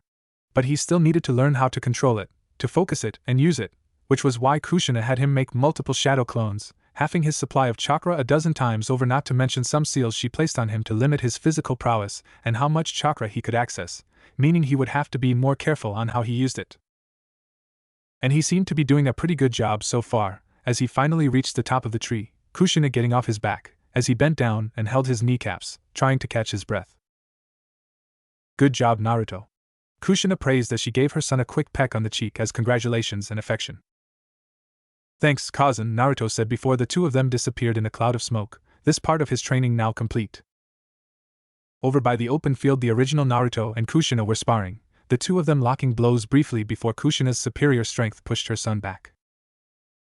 Well, Naruto, it looks like you finished another part of your training. If all goes well, then you should be done today, Kushina stated as her son got back up before the two of them charged at each other once again. Man, cousin is brutal, Naruto thought as he stood under a waterfall, washing himself off in a small pond that was in the training ground in just his black boxers, his mother's and his tent a couple of feet away as they prepared to stay another night outdoors. He had more or less finished his current training routine and lucky would get tomorrow to rest before they started his next step in training. Looking at his reflection in the water, Naruto felt a bit proud. His training was definitely paying off. No matter how grueling it was, he felt a bit more confident in his ability. Not to mention he worked for this, so that felt nice. Well, look at you checking yourself out. Thought to be fair, I'm sure most girls would do the same considering how you look. Cousin? Naruto asked, surprised as Kushina walked towards him in just a red sports bra and bikini-like underwear which left a generous portion of her assets out for display. Hope you don't mind me coming in with you, but I just needed a shower right now, Kushina stated as she got under the waterfall, letting out a relieved sigh as the water cascaded down her body while she washed herself, her undergarments getting wet and now clinging even more tightly to her skin. Naruto could feel a bit of blood running down his nose from the sight before he quickly looked away. "No problem, cousin, I was just about finished anyway," he said with his hands behind his back as he began to walk away until he felt a hand grab his shoulder and stopped him. "No need to leave just yet, young man. Let's take this chance to just talk," Kushina said as he pulled Naruto towards her as they sat down together in the shallow part of the water, looking at the night sky as they took in the atmosphere. "So how are you feeling?" Kushina asked, Naruto just looking at her confused as he didn't understand the question. "I mean, how are you feeling so far ever since you've become a ninja? Do you feel you've improved? Do you feel ready to take on the exams?" Kushina clarified. Naruto closed his eyes as he pondered the question. Searching for his words, he said, "Well, I definitely feel like I've improved. When we ran into Orochimaru, I felt in a way powerless, like I couldn't do anything against him. But even when I faced that Kabuto guy, I lose badly. I thought I got him good, but that just gave him the opening to attack me, and cause of that Hinata got hurt." Kushina looked at her son with a solemn look. In truth, he had done amazingly well in those circumstances, but still, to him it felt like a defeat. Wrapping an arm around him, she pulled him in closer, and despite the lack of clothing they both had, Naruto didn't really care at the moment as he continued. "But with your training, I feel stronger than before. I can feel it paying off. I'm not just using the natural talent that I get from being yours and Dad's son, but I'm getting stronger from my own work," Naruto stated, his fist now clenched in front of him with a determined look on his face as he finished. "And during the Chunin exams, I'm gonna have the world look at me not as the son of the Hokage, but as Naruto Namikaze Uzumaki, my own person." Kushina smiled at her son's determination. Pulling him in closer, she ruffled his hair playful as she said, "That's my boy, you'll show everyone who you are, and I'm gonna be proud as you do it." "Thanks, cousin," Naruto said, as he looked away embarrassed, trying his best not to stare at his mothers as they were right next to him while feeling his erection start to rise. Seeing his embarrassment as well as him starting to cover his the tent forming, Kushina decided now was good a time as any to move on to some side training she had in store for him. Pressing herself up more against him, she made sure to lightly grind her against his back as she said in a teasing voice, "What wrong, Naruto? Something the matter?" Naruto felt his face heat up. In a stuttering voice he said, "Kakazen, you're too close." Kushina only laughed as she pulled away. Teasing her son was a fun pastime she enjoyed while being his sensei. Though Naruto just gave an embarrassed look as he looked down in shame, thinking his mother thought of him as a pervert. Seeing his embarrassment, Kushina calmed down, scooting next to him gently as he looked down. "I'm just teasing, Naruto," she said as she rubbed his back. Kushina thinking she may have gone too far in her little game, though he still didn't face her, deciding to just get this over with and clear the air between them. Kushina asked, "Naruto, do you find me attractive?" Naruto was caught off guard by the question as he looked at his mother with wide-eyed, not knowing if he correctly heard what she said. "What?" "I said, do you find me attractive? Don't lie, okay? Just tell me the truth," Kushina said, her face not one of teasing but of that as a mother who just wanted their child to be honest with them. Deciding it was best not to lie to her, Naruto just told her the truth. "Yes, cousin, I find you attractive," he said, now turning away as he felt like crawling in a hole to hide himself from embarrassment before he said, "You must think I'm some pervert, huh?" "Well, maybe a little, but I don't blame you. You're at that age where you're noticing girls and all that, and I trust you to control yourself," Kushina said as she now placed a hand on his back while she smoothly rubbed it in order to relax him as she continued, "And to be honest, I've been doing this to you on purpose." Naruto just stared at his mother wide-eyed as she said that, not expecting her to admit she teased him like this on purpose, but he had to ask, "Why?" "Well, other than it's fun, it's to help you control your hormones. I know I got a pretty good body compared to other women, but if you're gonna be a ninja, you're gonna inevitably run into those who will use their bodies to entice you. Me strutting around almost naked will hopefully help you resist those people. Not the most acceptable training, I'll admit, but that's why it's our little secret," Kushina explained, poking her son on the nose playfully as she also said, "And so far you've been doing a pretty good job. Most boys your age would ogle a woman like me. But not only have you tried to be respectful, you've been doing the same to others. I know that with people like your sister, her friends, and hell, even the QB when she's in human form, it could be a bit hard to not stare. But you've been trying, and with that I'm proud." "Oh, wow, thanks, cousin. I never expected to hear something like that. I know that these feelings are kinda natural, but still, I just didn't want to look at you and the others like some sex object. I care for you all," Naruto stated, not bothering to cover the tent in his boxers, a bit embarrassed, but he felt like he should be honest considering what his mother was telling him. "And that's why I'm proud of you, and you know what, let's make a bit of deal," Kushina said as she wrapped an arm around him as she pulled him in close, deciding now was a good time to maybe implement something she had thought of. "What type of deal?" Naruto asked questionably, noticing the mischievous smirk his mother had. Well, despite how well you're doing for a boy your age, I know there's only so much you can take, so I'll give you some rewards, Kushina said with a husky tone, making Naruto feel goosebumps. What type of rewards? Well, depends, maybe I'll give you a little peek, let you have a grab or two, or give you a nice show, Kushina listed, emphasizing her as she got up. No way? Naruto asked disbelieved as he looked up at his mother. Her gave him sultry smile while looking down at him. Yes way, you've been such a good student that I might as well reward you for it, but only on a few conditions, Kushina stated as Naruto nodded his head to learn of these conditions were. First, I dictate what you get, second, you don't tell this to anyone, and third, I'm gonna tease the hell out you.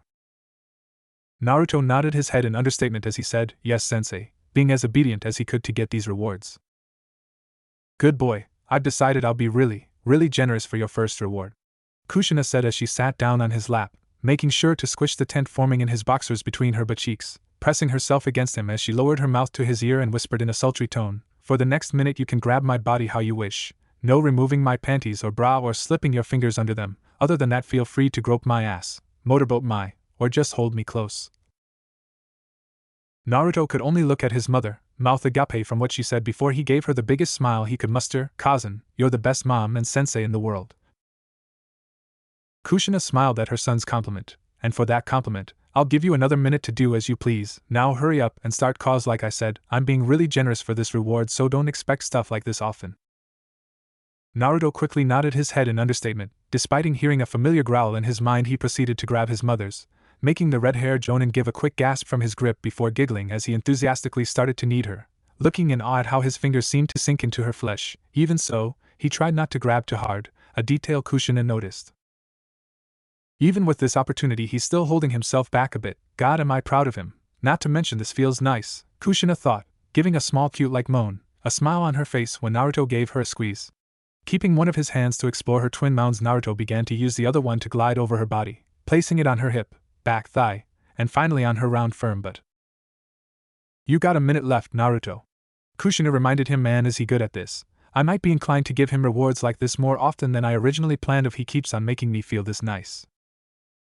Hearing that, Naruto began to remove the hand he had on his mother's before grabbing her backside with a firm grip before he pulled her even closer towards him, burying his face in her cleavage as he began to motorboat her, Kushina laughing playfully before giving a soft moan from his grip on her ass, placing one of her hands to the back of his head to keep him in her cleavage, liking the feeling he was giving her.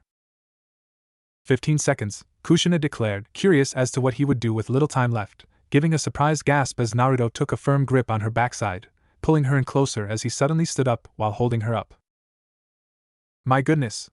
Kushina thought as she wrapped her long slender legs around his back to keep herself up, inadvertently pressing herself closer against him, while also causing her to grind lightly against his erection as Naruto used his final seconds to give each part of her body one last good squeeze. Cleaver boy, Kushina praised before she said stop. Naruto quickly stopped all his actions as obedient as he could, removing his face from her while now gripping her thighs to help hold her up as she decided to still be carried by him. I'm a bit impressed by those moves, Naruto. Is my little son secretly a raging pervert? Cause I don't know how else you would think of those little tricks of yours, Kushina questioned, raising an eyebrow up questionably at her son as he nervously looked away.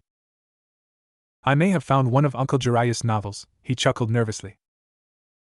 While I should be mad, considering how nice your groping was, I'll let you off the hook, Kushina stated as she unhooked her legs from Naruto's back, standing on her feet, hand on her hip as she looked at him with a teasing smirk before she said, now I'll go to my tent and give you some privacy, considering that massive tent you're sporting. Kushina laughed as Naruto nervously looked away, turning his body so she didn't see his erection. Patting his back, she began to walk away with some sway in her hip before she stopped and turned her head at her son and said, remember Naruto, the better you perform, the better the rewards, so work hard and we'll get to play hard. Giving her ass a smack to make it jiggle on display, she barely contained her laughter as Naruto quickly nodded his head at her. As Kushina made it towards the camp, she quickly removed her wet undergarments, placing them over the fire they had as she wrapped herself in a towel, completely drying herself while she entered her tent as she put on her sleeping clothes, a simple pair of bland panties and a large shirt as she got under the covers. I'm not cheating on Minato, am I? No, I'm just giving my little boy some rewards, not like we're actually gonna do anything. Though I definitely enjoyed his touch, Kushina thought as she drifted asleep, giggling as she heard Naruto grunting in the background, her years as a shinobi giving her some pretty good senses. Naruto groaned as he got up, Despite doing it for the past couple of weeks, he still didn't like getting up this early, though thankfully his body was starting to get used to getting up outdoors as he opened the flap in his tent and saw his mother eating some breakfast she had packed for them. Seeing her son up, Kushina handed him his food, which he took as he sat down next to her, noticing she was still in her PJs. Thanks, cousin. No problem. Remember to rest today cause tomorrow we start your finally training routine before the Chunin exams, so rest up cause it's gonna be hell, Kushina advised as they ate their food together in comfortable silence. Hey, cousin. Yes, Naruto? About your rewards, does Dad know about them? I mean, as much as I enjoy them, Naruto began to say before Kushina cut him off. Let me stop you right there, Naruto. For starters, your father does not know about this. Now, as nice as it is you care, I let you in on something. I'm a woman with needs, and as amazing as your father is, his job as Hokage has made it difficult to meet my needs as his wife. So while these rewards are nice for you, they help me alleviate some of those needs. Don't get me wrong, I still love your father, but let's just say you help to scratch an itch he can't all the time, okay? Kushina explained. Okay, cousin, I get, Naruto said before he decided to maybe test the waters. Wrapping an arm around her waist, Naruto pulled his mother closer as they now sat with their sides pressed against each other. Don't get too grabby, Naruto, Kushina warned, continuing to eat her food, not necessarily stopping her son's grip on her waist. Just wanted to hold you close, Kasa, Naruto said, making Kushina laugh at his obvious lie, letting him have his fun for now as they continued to eat before cleaning up and heading home. While Naruto relaxed at his house, Kushina meanwhile was roaming the streets of Konoha. Looking for someone, she entered a bar and found the woman she was looking for. Kushina-chan. What are you doing here? Enko greeted happily, the area around here mostly devoid of customers except for a few brave souls who thought they could handle her. Well, I was actually looking for you. I have a favor to ask, Kushina told her as she took a seat next to her, signaling the bartender for a drink. What do you need, Kushina-chan? Enko asked. I need to use the Forest of Death for a week to help train my student. My, that's a pretty big favor to ask. May I ask why? Well, it'll be perfect in preparing Naruto for the upcoming Chunin exams. That place is a death trap with things he's never seen, Kushina explained. And you think he'll survive? Enko questioned. It's not like she wasn't gonna let Kushina use the forest, but still. I trust in his ability, and it's not like he'll be training by himself. I've got some people to supervise over him. I see, well, I'll allow it. When do you need it ready? Tomorrow. Well, lucky for you, I just finished checking it today. I'll meet you there tomorrow at noon to let you in. Enko informed her before standing up. You two, let's go. Enko pointed at two men who had somehow stayed near her long enough near the bar as they followed her out with a skip in their step. Some things never change, Kushina said as she hoped Enko didn't get too crazy with them, considering she had one of her one-night stand in the hospital when she took their fun too far. Getting up, she made her way to the Hyuga compound to enlist the help of someone. So what's this training you have planned, cousin? You'll see soon enough, Naruto. Naruto was currently following his mother as they made their way to the outskirts of the village. He was getting more and more curious as to where they were going as they were nowhere near their usual training grounds. But after a couple of minutes, Naruto saw a large forest come into view that had massive trees and large fences surrounding it. As they walked in front of a huge chain-like gate, Naruto was about to ask his mother if this was where they were gonna be training, only for them to be interrupted by someone. Kushina-chan, you made it. Turning to the source of the voice, Naruto saw a woman wearing a form-fitting mesh bodysuit with a tan trench coat with a spiky framed ponytail sitting on top of a wooden structure, eating what appeared to be a dango, before finishing the food and throwing it at a nearby tree. A perfect leaf village symbol, the woman praised herself as Naruto took a closer look and saw that other wooden sticks were also embedded into the tree, creating the Konoha symbol. He was so impressed by the creation that he didn't notice the woman walk up to. So you're Kushina's son, name's Enko, nice to meet you. Extending her hand out to him, Naruto did the same as they shook hands and exchanged a smile before Naruto turned to his mother. Cousin, is this where we're gonna train? Yep. Kushina confirmed, turning to Enko who knew what to say. Listen here, kid, this here is the Forest of Death, a place teeming with, well, death. Inside are multiple creatures which can kill you, not to mention the multiple poisonous plants that are poisonous, gigantic, and just straight up dangerous. Enko explained, making the Genin sweat drop a little from just how dangerous this place was. So cousin, you and I are gonna train in there together? Actually, I'm not gonna be with you, you're gonna be by yourself, Kushina stated with a bright smile, making her son go wide-eyed in shock. What? Oh, don't worry, Naruto, I'm sure you'll be fine. This is great practice for the exams since you won't have anyone to rely on except yourself. Kushina assured her son, but he still seemed a little unsure. Putting her face in a teasing smirk, she leaned down her front a bit, making sure that her were put out just a bit more than usual while not seeming proactive as she said, and if you do well, I'll give you a reward. Hearing those words, Naruto's face became determined as he clenched his fist and said, so when do we start? When you wake up.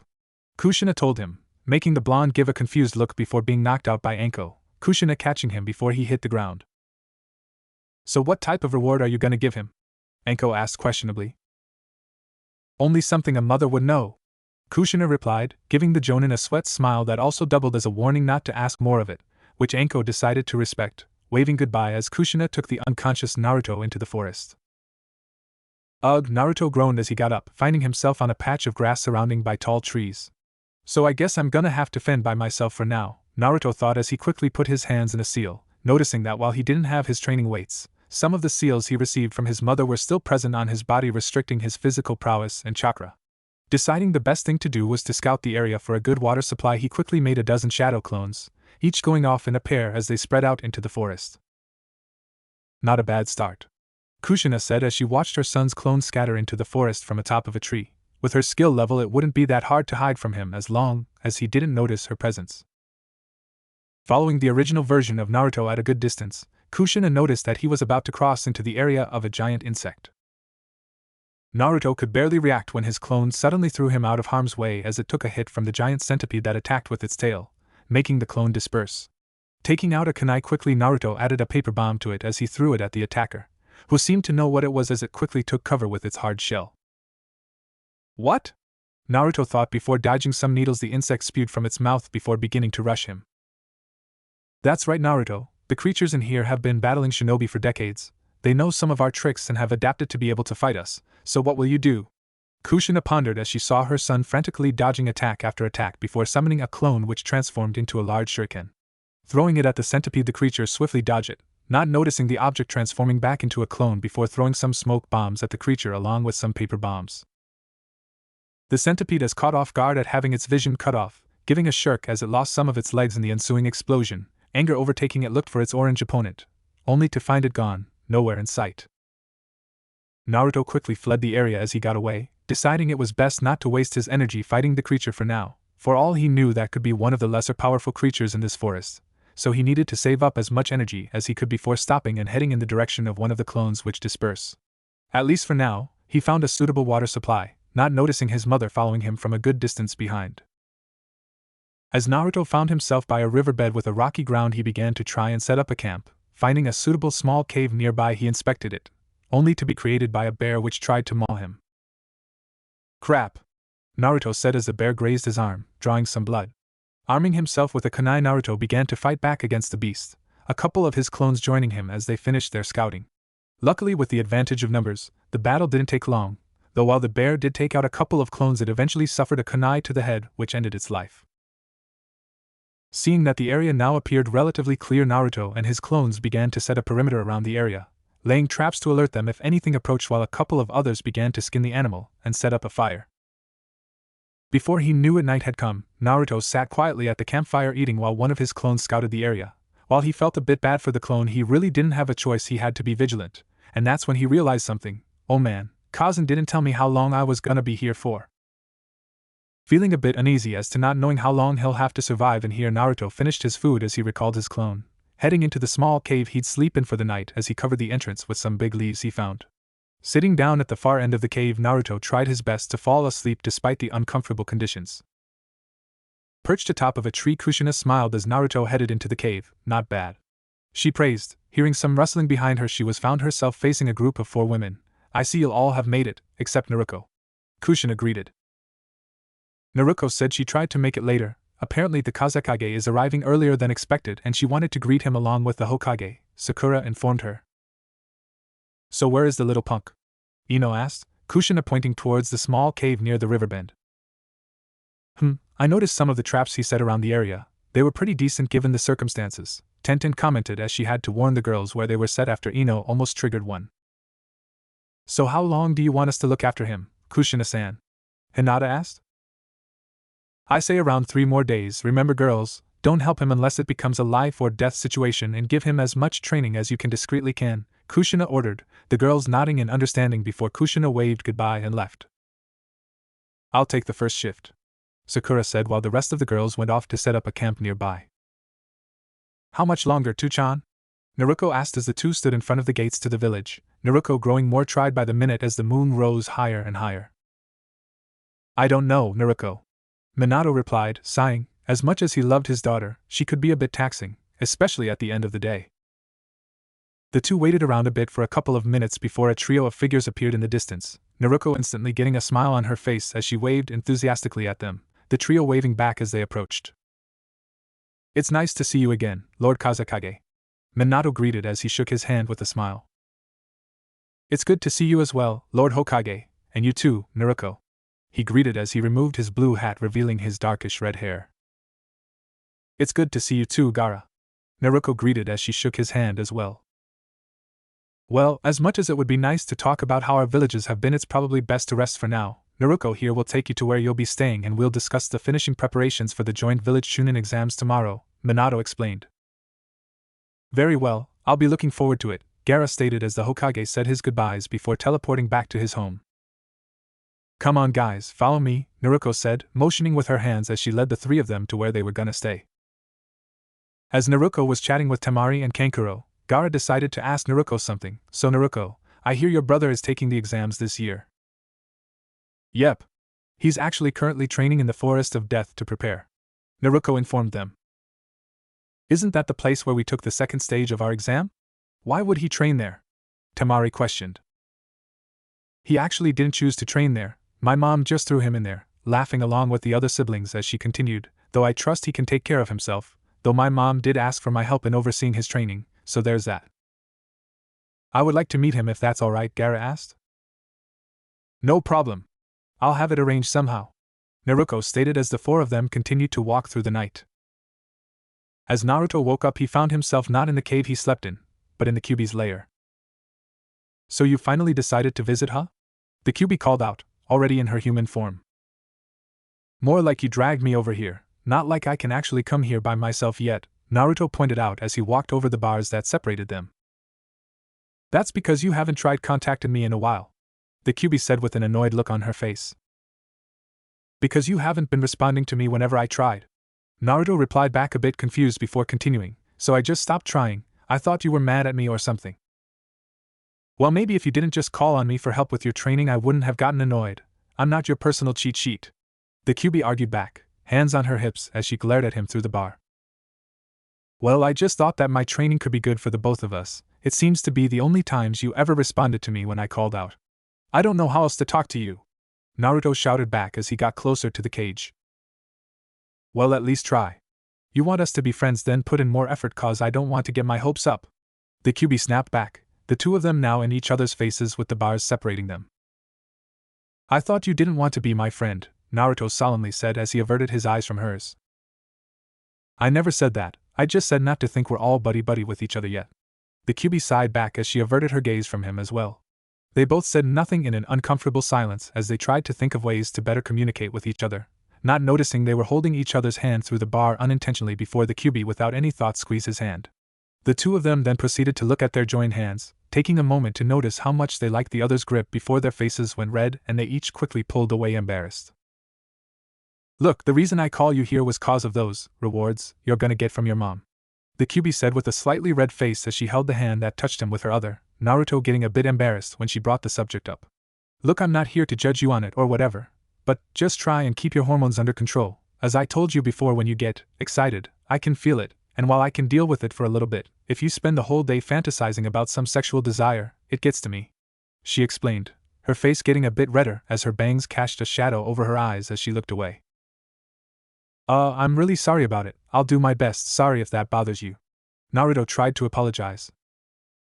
Just try and be mindful, and by the way, I know I'm enticing in this form by your society's standards, so thanks for not ogling me most of the time. The Kyuubi answered, chuckling a bit at the last part. He did sometimes look a bit adorable when he stared at her like that.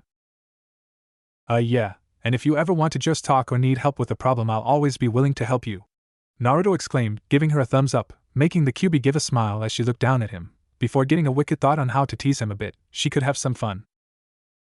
Turning around, she walked away, a bit of sway in her hips while her tail swished back and forth, lifting just enough for him to see the bottom curve of her ass behind her kimono, making the fabric a bit tighter than usual to help emphasize it.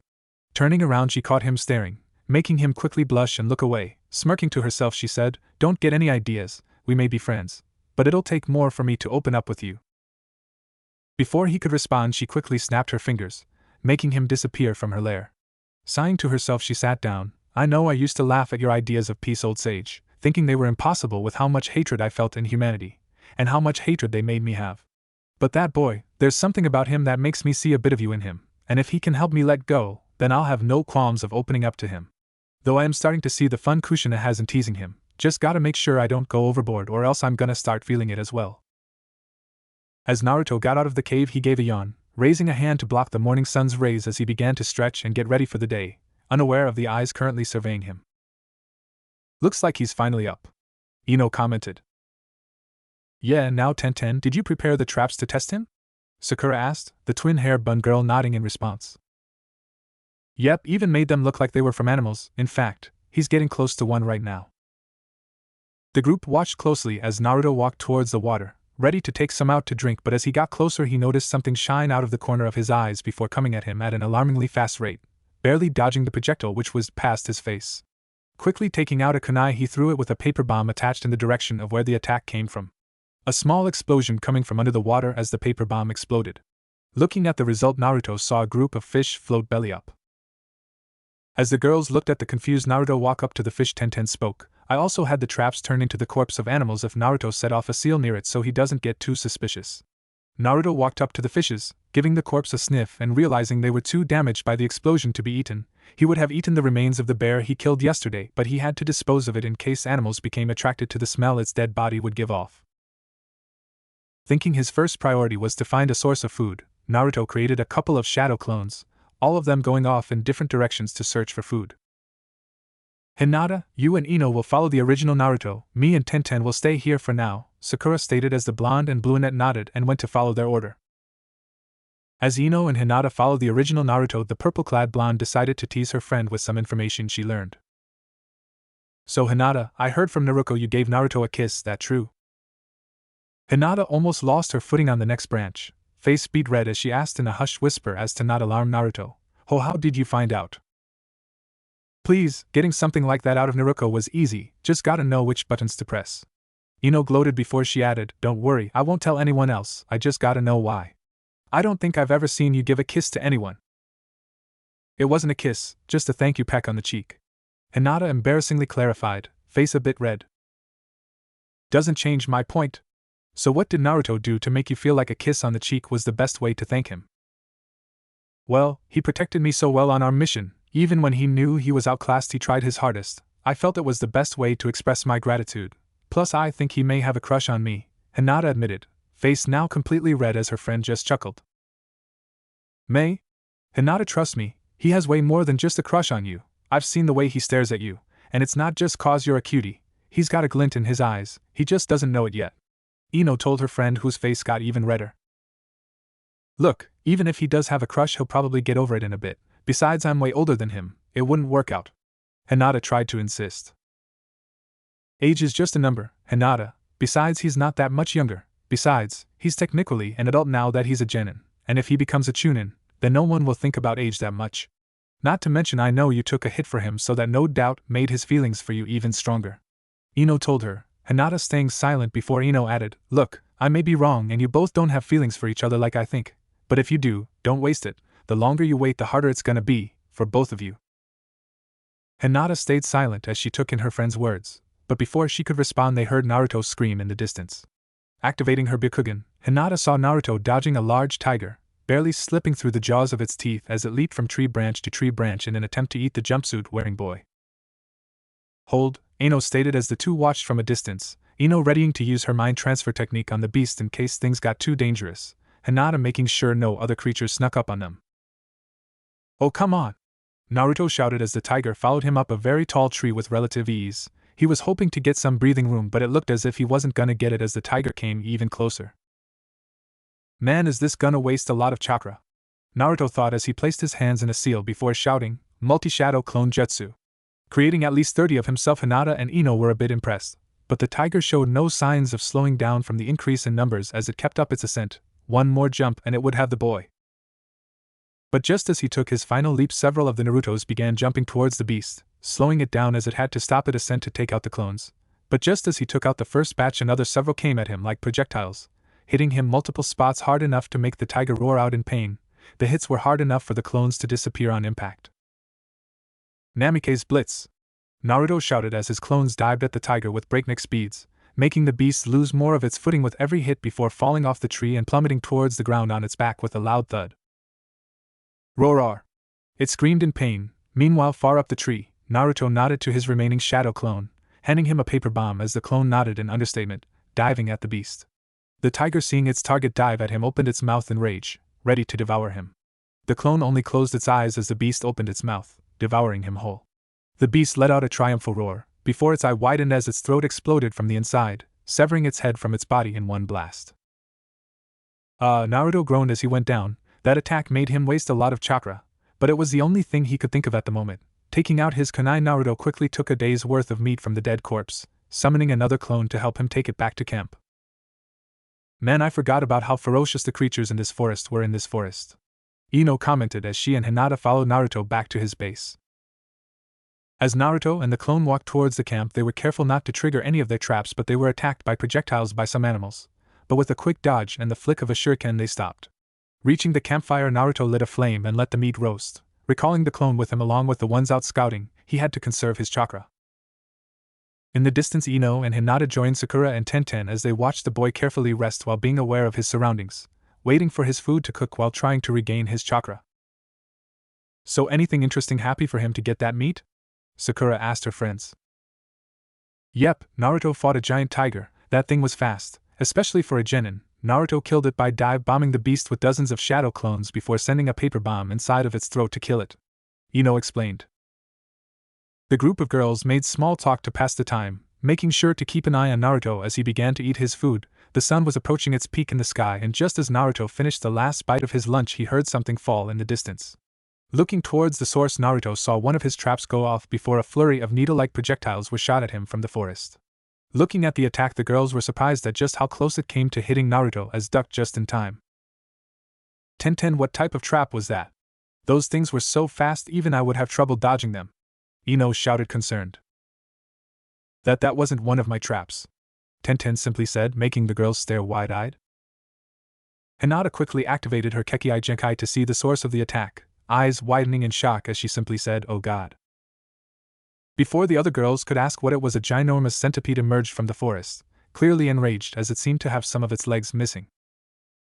"You again!" Naruto shouted, the large insect hissing threateningly in response at finally finding the boy again, finally having a chance to kill him for their fight yesterday. "Is it just me, or do you guys feel like that centipede is really dangerous?" Tenten asked. "No, I can feel it too. That thing is no joke. Look at all the scars it has on its body. It's been through many battles and survived," Ino responded. "Do you think we should step in and help?" Hinata asked, a bit worried.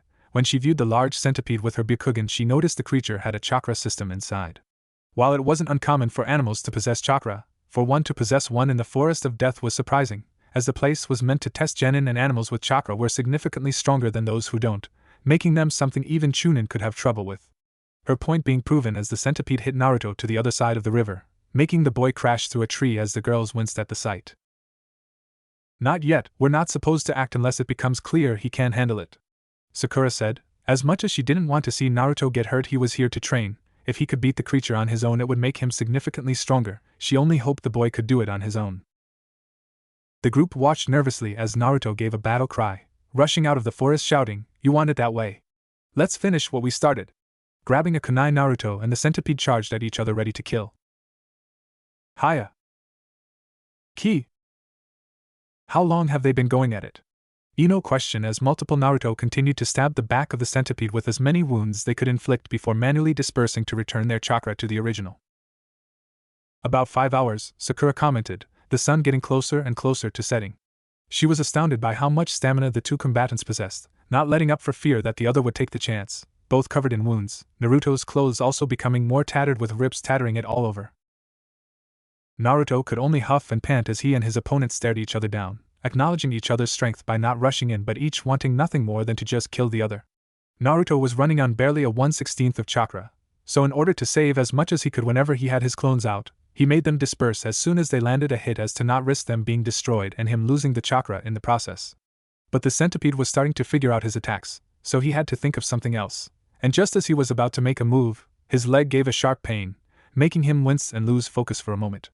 Seeing its chance, the centipede quickly rushed its opponent as fast as its remaining legs would take it, quickly closing the distance between them with such speed that made the genin gasp. The giant insect opened its mouth and swallowed him whole. "Oh my god!" Ino shouted in fear as they saw what just happened. "I've never seen anything in this forest go that fast." Tenten added, the creature had moved at such speeds even a seasoned chunin would find terrifying. "Let's go," Sakura ordered as she was ready to gut the creature and pull Naruto out. But just as she and the others were about to jump at the centipede, a voice said, "Stop."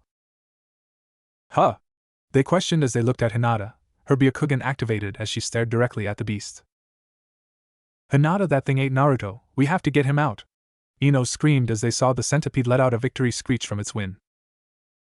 "Just watch," Hinata simply told them, her tone making all of them obey as they looked closely at the creature. Its head was raised high as it seemed proud of its win, but then it suddenly stopped, and part of its body got bigger, and bigger, and bigger. "No way," Ino simply said as she and the girls stared wide-eyed as the centipede kept expanding and expanding until it burst, a bunch of Narutos popping out it. "I'm alive!" Naruto shouted so loud that it was likely something heard him, but he didn't care. He was just eaten whole by a giant centipede and broke out. He'd like to see what else this forest could give him. Looking at the creature, Naruto had not moving, clearly dead as it laid sprayed about in the forest where they eventually moved their battle to. But then Naruto realized he was covered from the creature's insides. "Ugh, this is disgusting," he lamented as he made his way back to his camp, feeling the fluid seeping into his clothes. "Hinata, how does he look?" Sakura asked as the Bluenet used her Byakugan to scan Naruto's wounds. "Nothing appears too bad. His wounds will most likely be okay as long as he cleans them up," Hinata said. "Well, I'll go take a closer look when he's asleep. Until then, you and Ino will watch him. Tenten and I will prepare our food. Got it?" "Yes," they all responded as they went to go do their tasks. "Man, I need to wash up," Naruto stated as he reached his camp once more, noticing just how much destruction his battle with the centipede caused, though luckily it seemed his campfire, food, and small cave remained untouched. Looking into the deeper part of the nearby river, the remaining sunlight showed that there didn't seem to be anything out of the ordinary in it. Removing his clothes one by one, Naruto gave each of them a wash in the water quickly before placing them over the fire to dry. Now bare-naked Naruto stepped into the water, giving a wince as it wrapped around him and touched his wounds, which luckily were already starting to heal thanks to the Kyuubi. As he now began to wash himself, Naruto didn't notice the pair of eyes watching him. "Wow, he is ripped," Ino commented, a light blush on her face as she and Hinata stared wide-eyed at the boy, both having the respect to look away when he revealed his more private part before he went in the water. They both had to admit, Naruto looked way more fit than any genin should. He looked to possess the strength to match both of them, yet still seemed to move around with such flexibility, not to mention that jumpsuit he wore, making it seem unlikely he had a body like that. Should we really be staring at him like this, Ino?" Hinata asked, her blush deeper than Ino, yet she still couldn't pull her eyes away as Naruto walked into the more shallow part to wash his upper body properly. "Hey, we were told to watch him, and I haven't had any action in a while, so I'll enjoy the little eye candy currently my view," Ino replied, face breaking into a smirk as Naruto now washed his upper body, wincing a bit as his hand pressed against his healing wounds. Call her a perv for checking him out, but honestly, she was a girl with needs. She could let herself enjoy a little show. "I know," Hinata tried to scold, not liking the way her friend was looking at Naruto. "Oh, relax, Hinata, I'm not gonna steal him from you or anything, just enjoy what you see for now, not like he knows we're watching." "That's not the point." "My goodness, Hinata Iwo." Ino was saying before stopping mid-sentence as her eyes seemed to widen while her blush deepened. "Whoa," Hinata asked as she looked at her friend, who merely pointed her finger at Naruto. Looking back at the genin, Hinata's face went scarlet, steam starting to come out of her ears as Naruto was out of the water, walking naked towards the campfire. His length, while not hard out in the open, and even while flaccid its size, made the two claneiresses rub their thighs together unconsciously. My goodness, if he's that big now, Imagine what he'll have when he's older. Ino thought, while the size of Naruto's shaft wasn't the biggest she's ever seen. For his age it was unexpected, looking almost as big as someone from her age group. Hinata stuttered, not being able to say a word. She may not have been a virgin, and wasn't as innocent as some people thought she was, but she barely had experience in the field of sex. And Naruto's length appeared bigger than anything else she had seen, as he picked up some fur he skinned off the tiger in the morning, using it to dry himself. Hinata? Ino asked, noticing how spaced out her friend appeared to be. But just as she was about to shake her back to reality, a voice that both of them recognized made their eyes open wide in fear. Hey guys, sorry I'm late, what are you doing?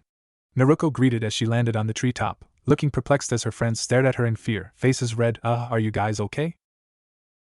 Walking up to them, Hinata tried to respond but only stuttering came out. Ino meanwhile said, Nothing Naruto, in fact, I think Sakura wanted to see you. Hoping to get Naruto away from the area as to not discover what they were doing. Okay. Naruto replied, making Ino sigh in relief as the twin-tailed blonde was about to turn and leave before something caught her eyes. Is that Naruto? She asked, walking up in front of them as she focused her eyes, seeing her little brother just about put up his now dry boxer. Hinata looked as if she was about to pass out while Ino simply thought, fuck. Were you guys peeping on my brother? She simply asked, no malice in her voice, instead just curiosity, turning towards her friends with a straight face. Maybe? Ino shyly replied. Ha ha ha, that's hilarious. Naruto laughed, holding her stomach as she hunched over, confusing Hinata and Ino from her reaction.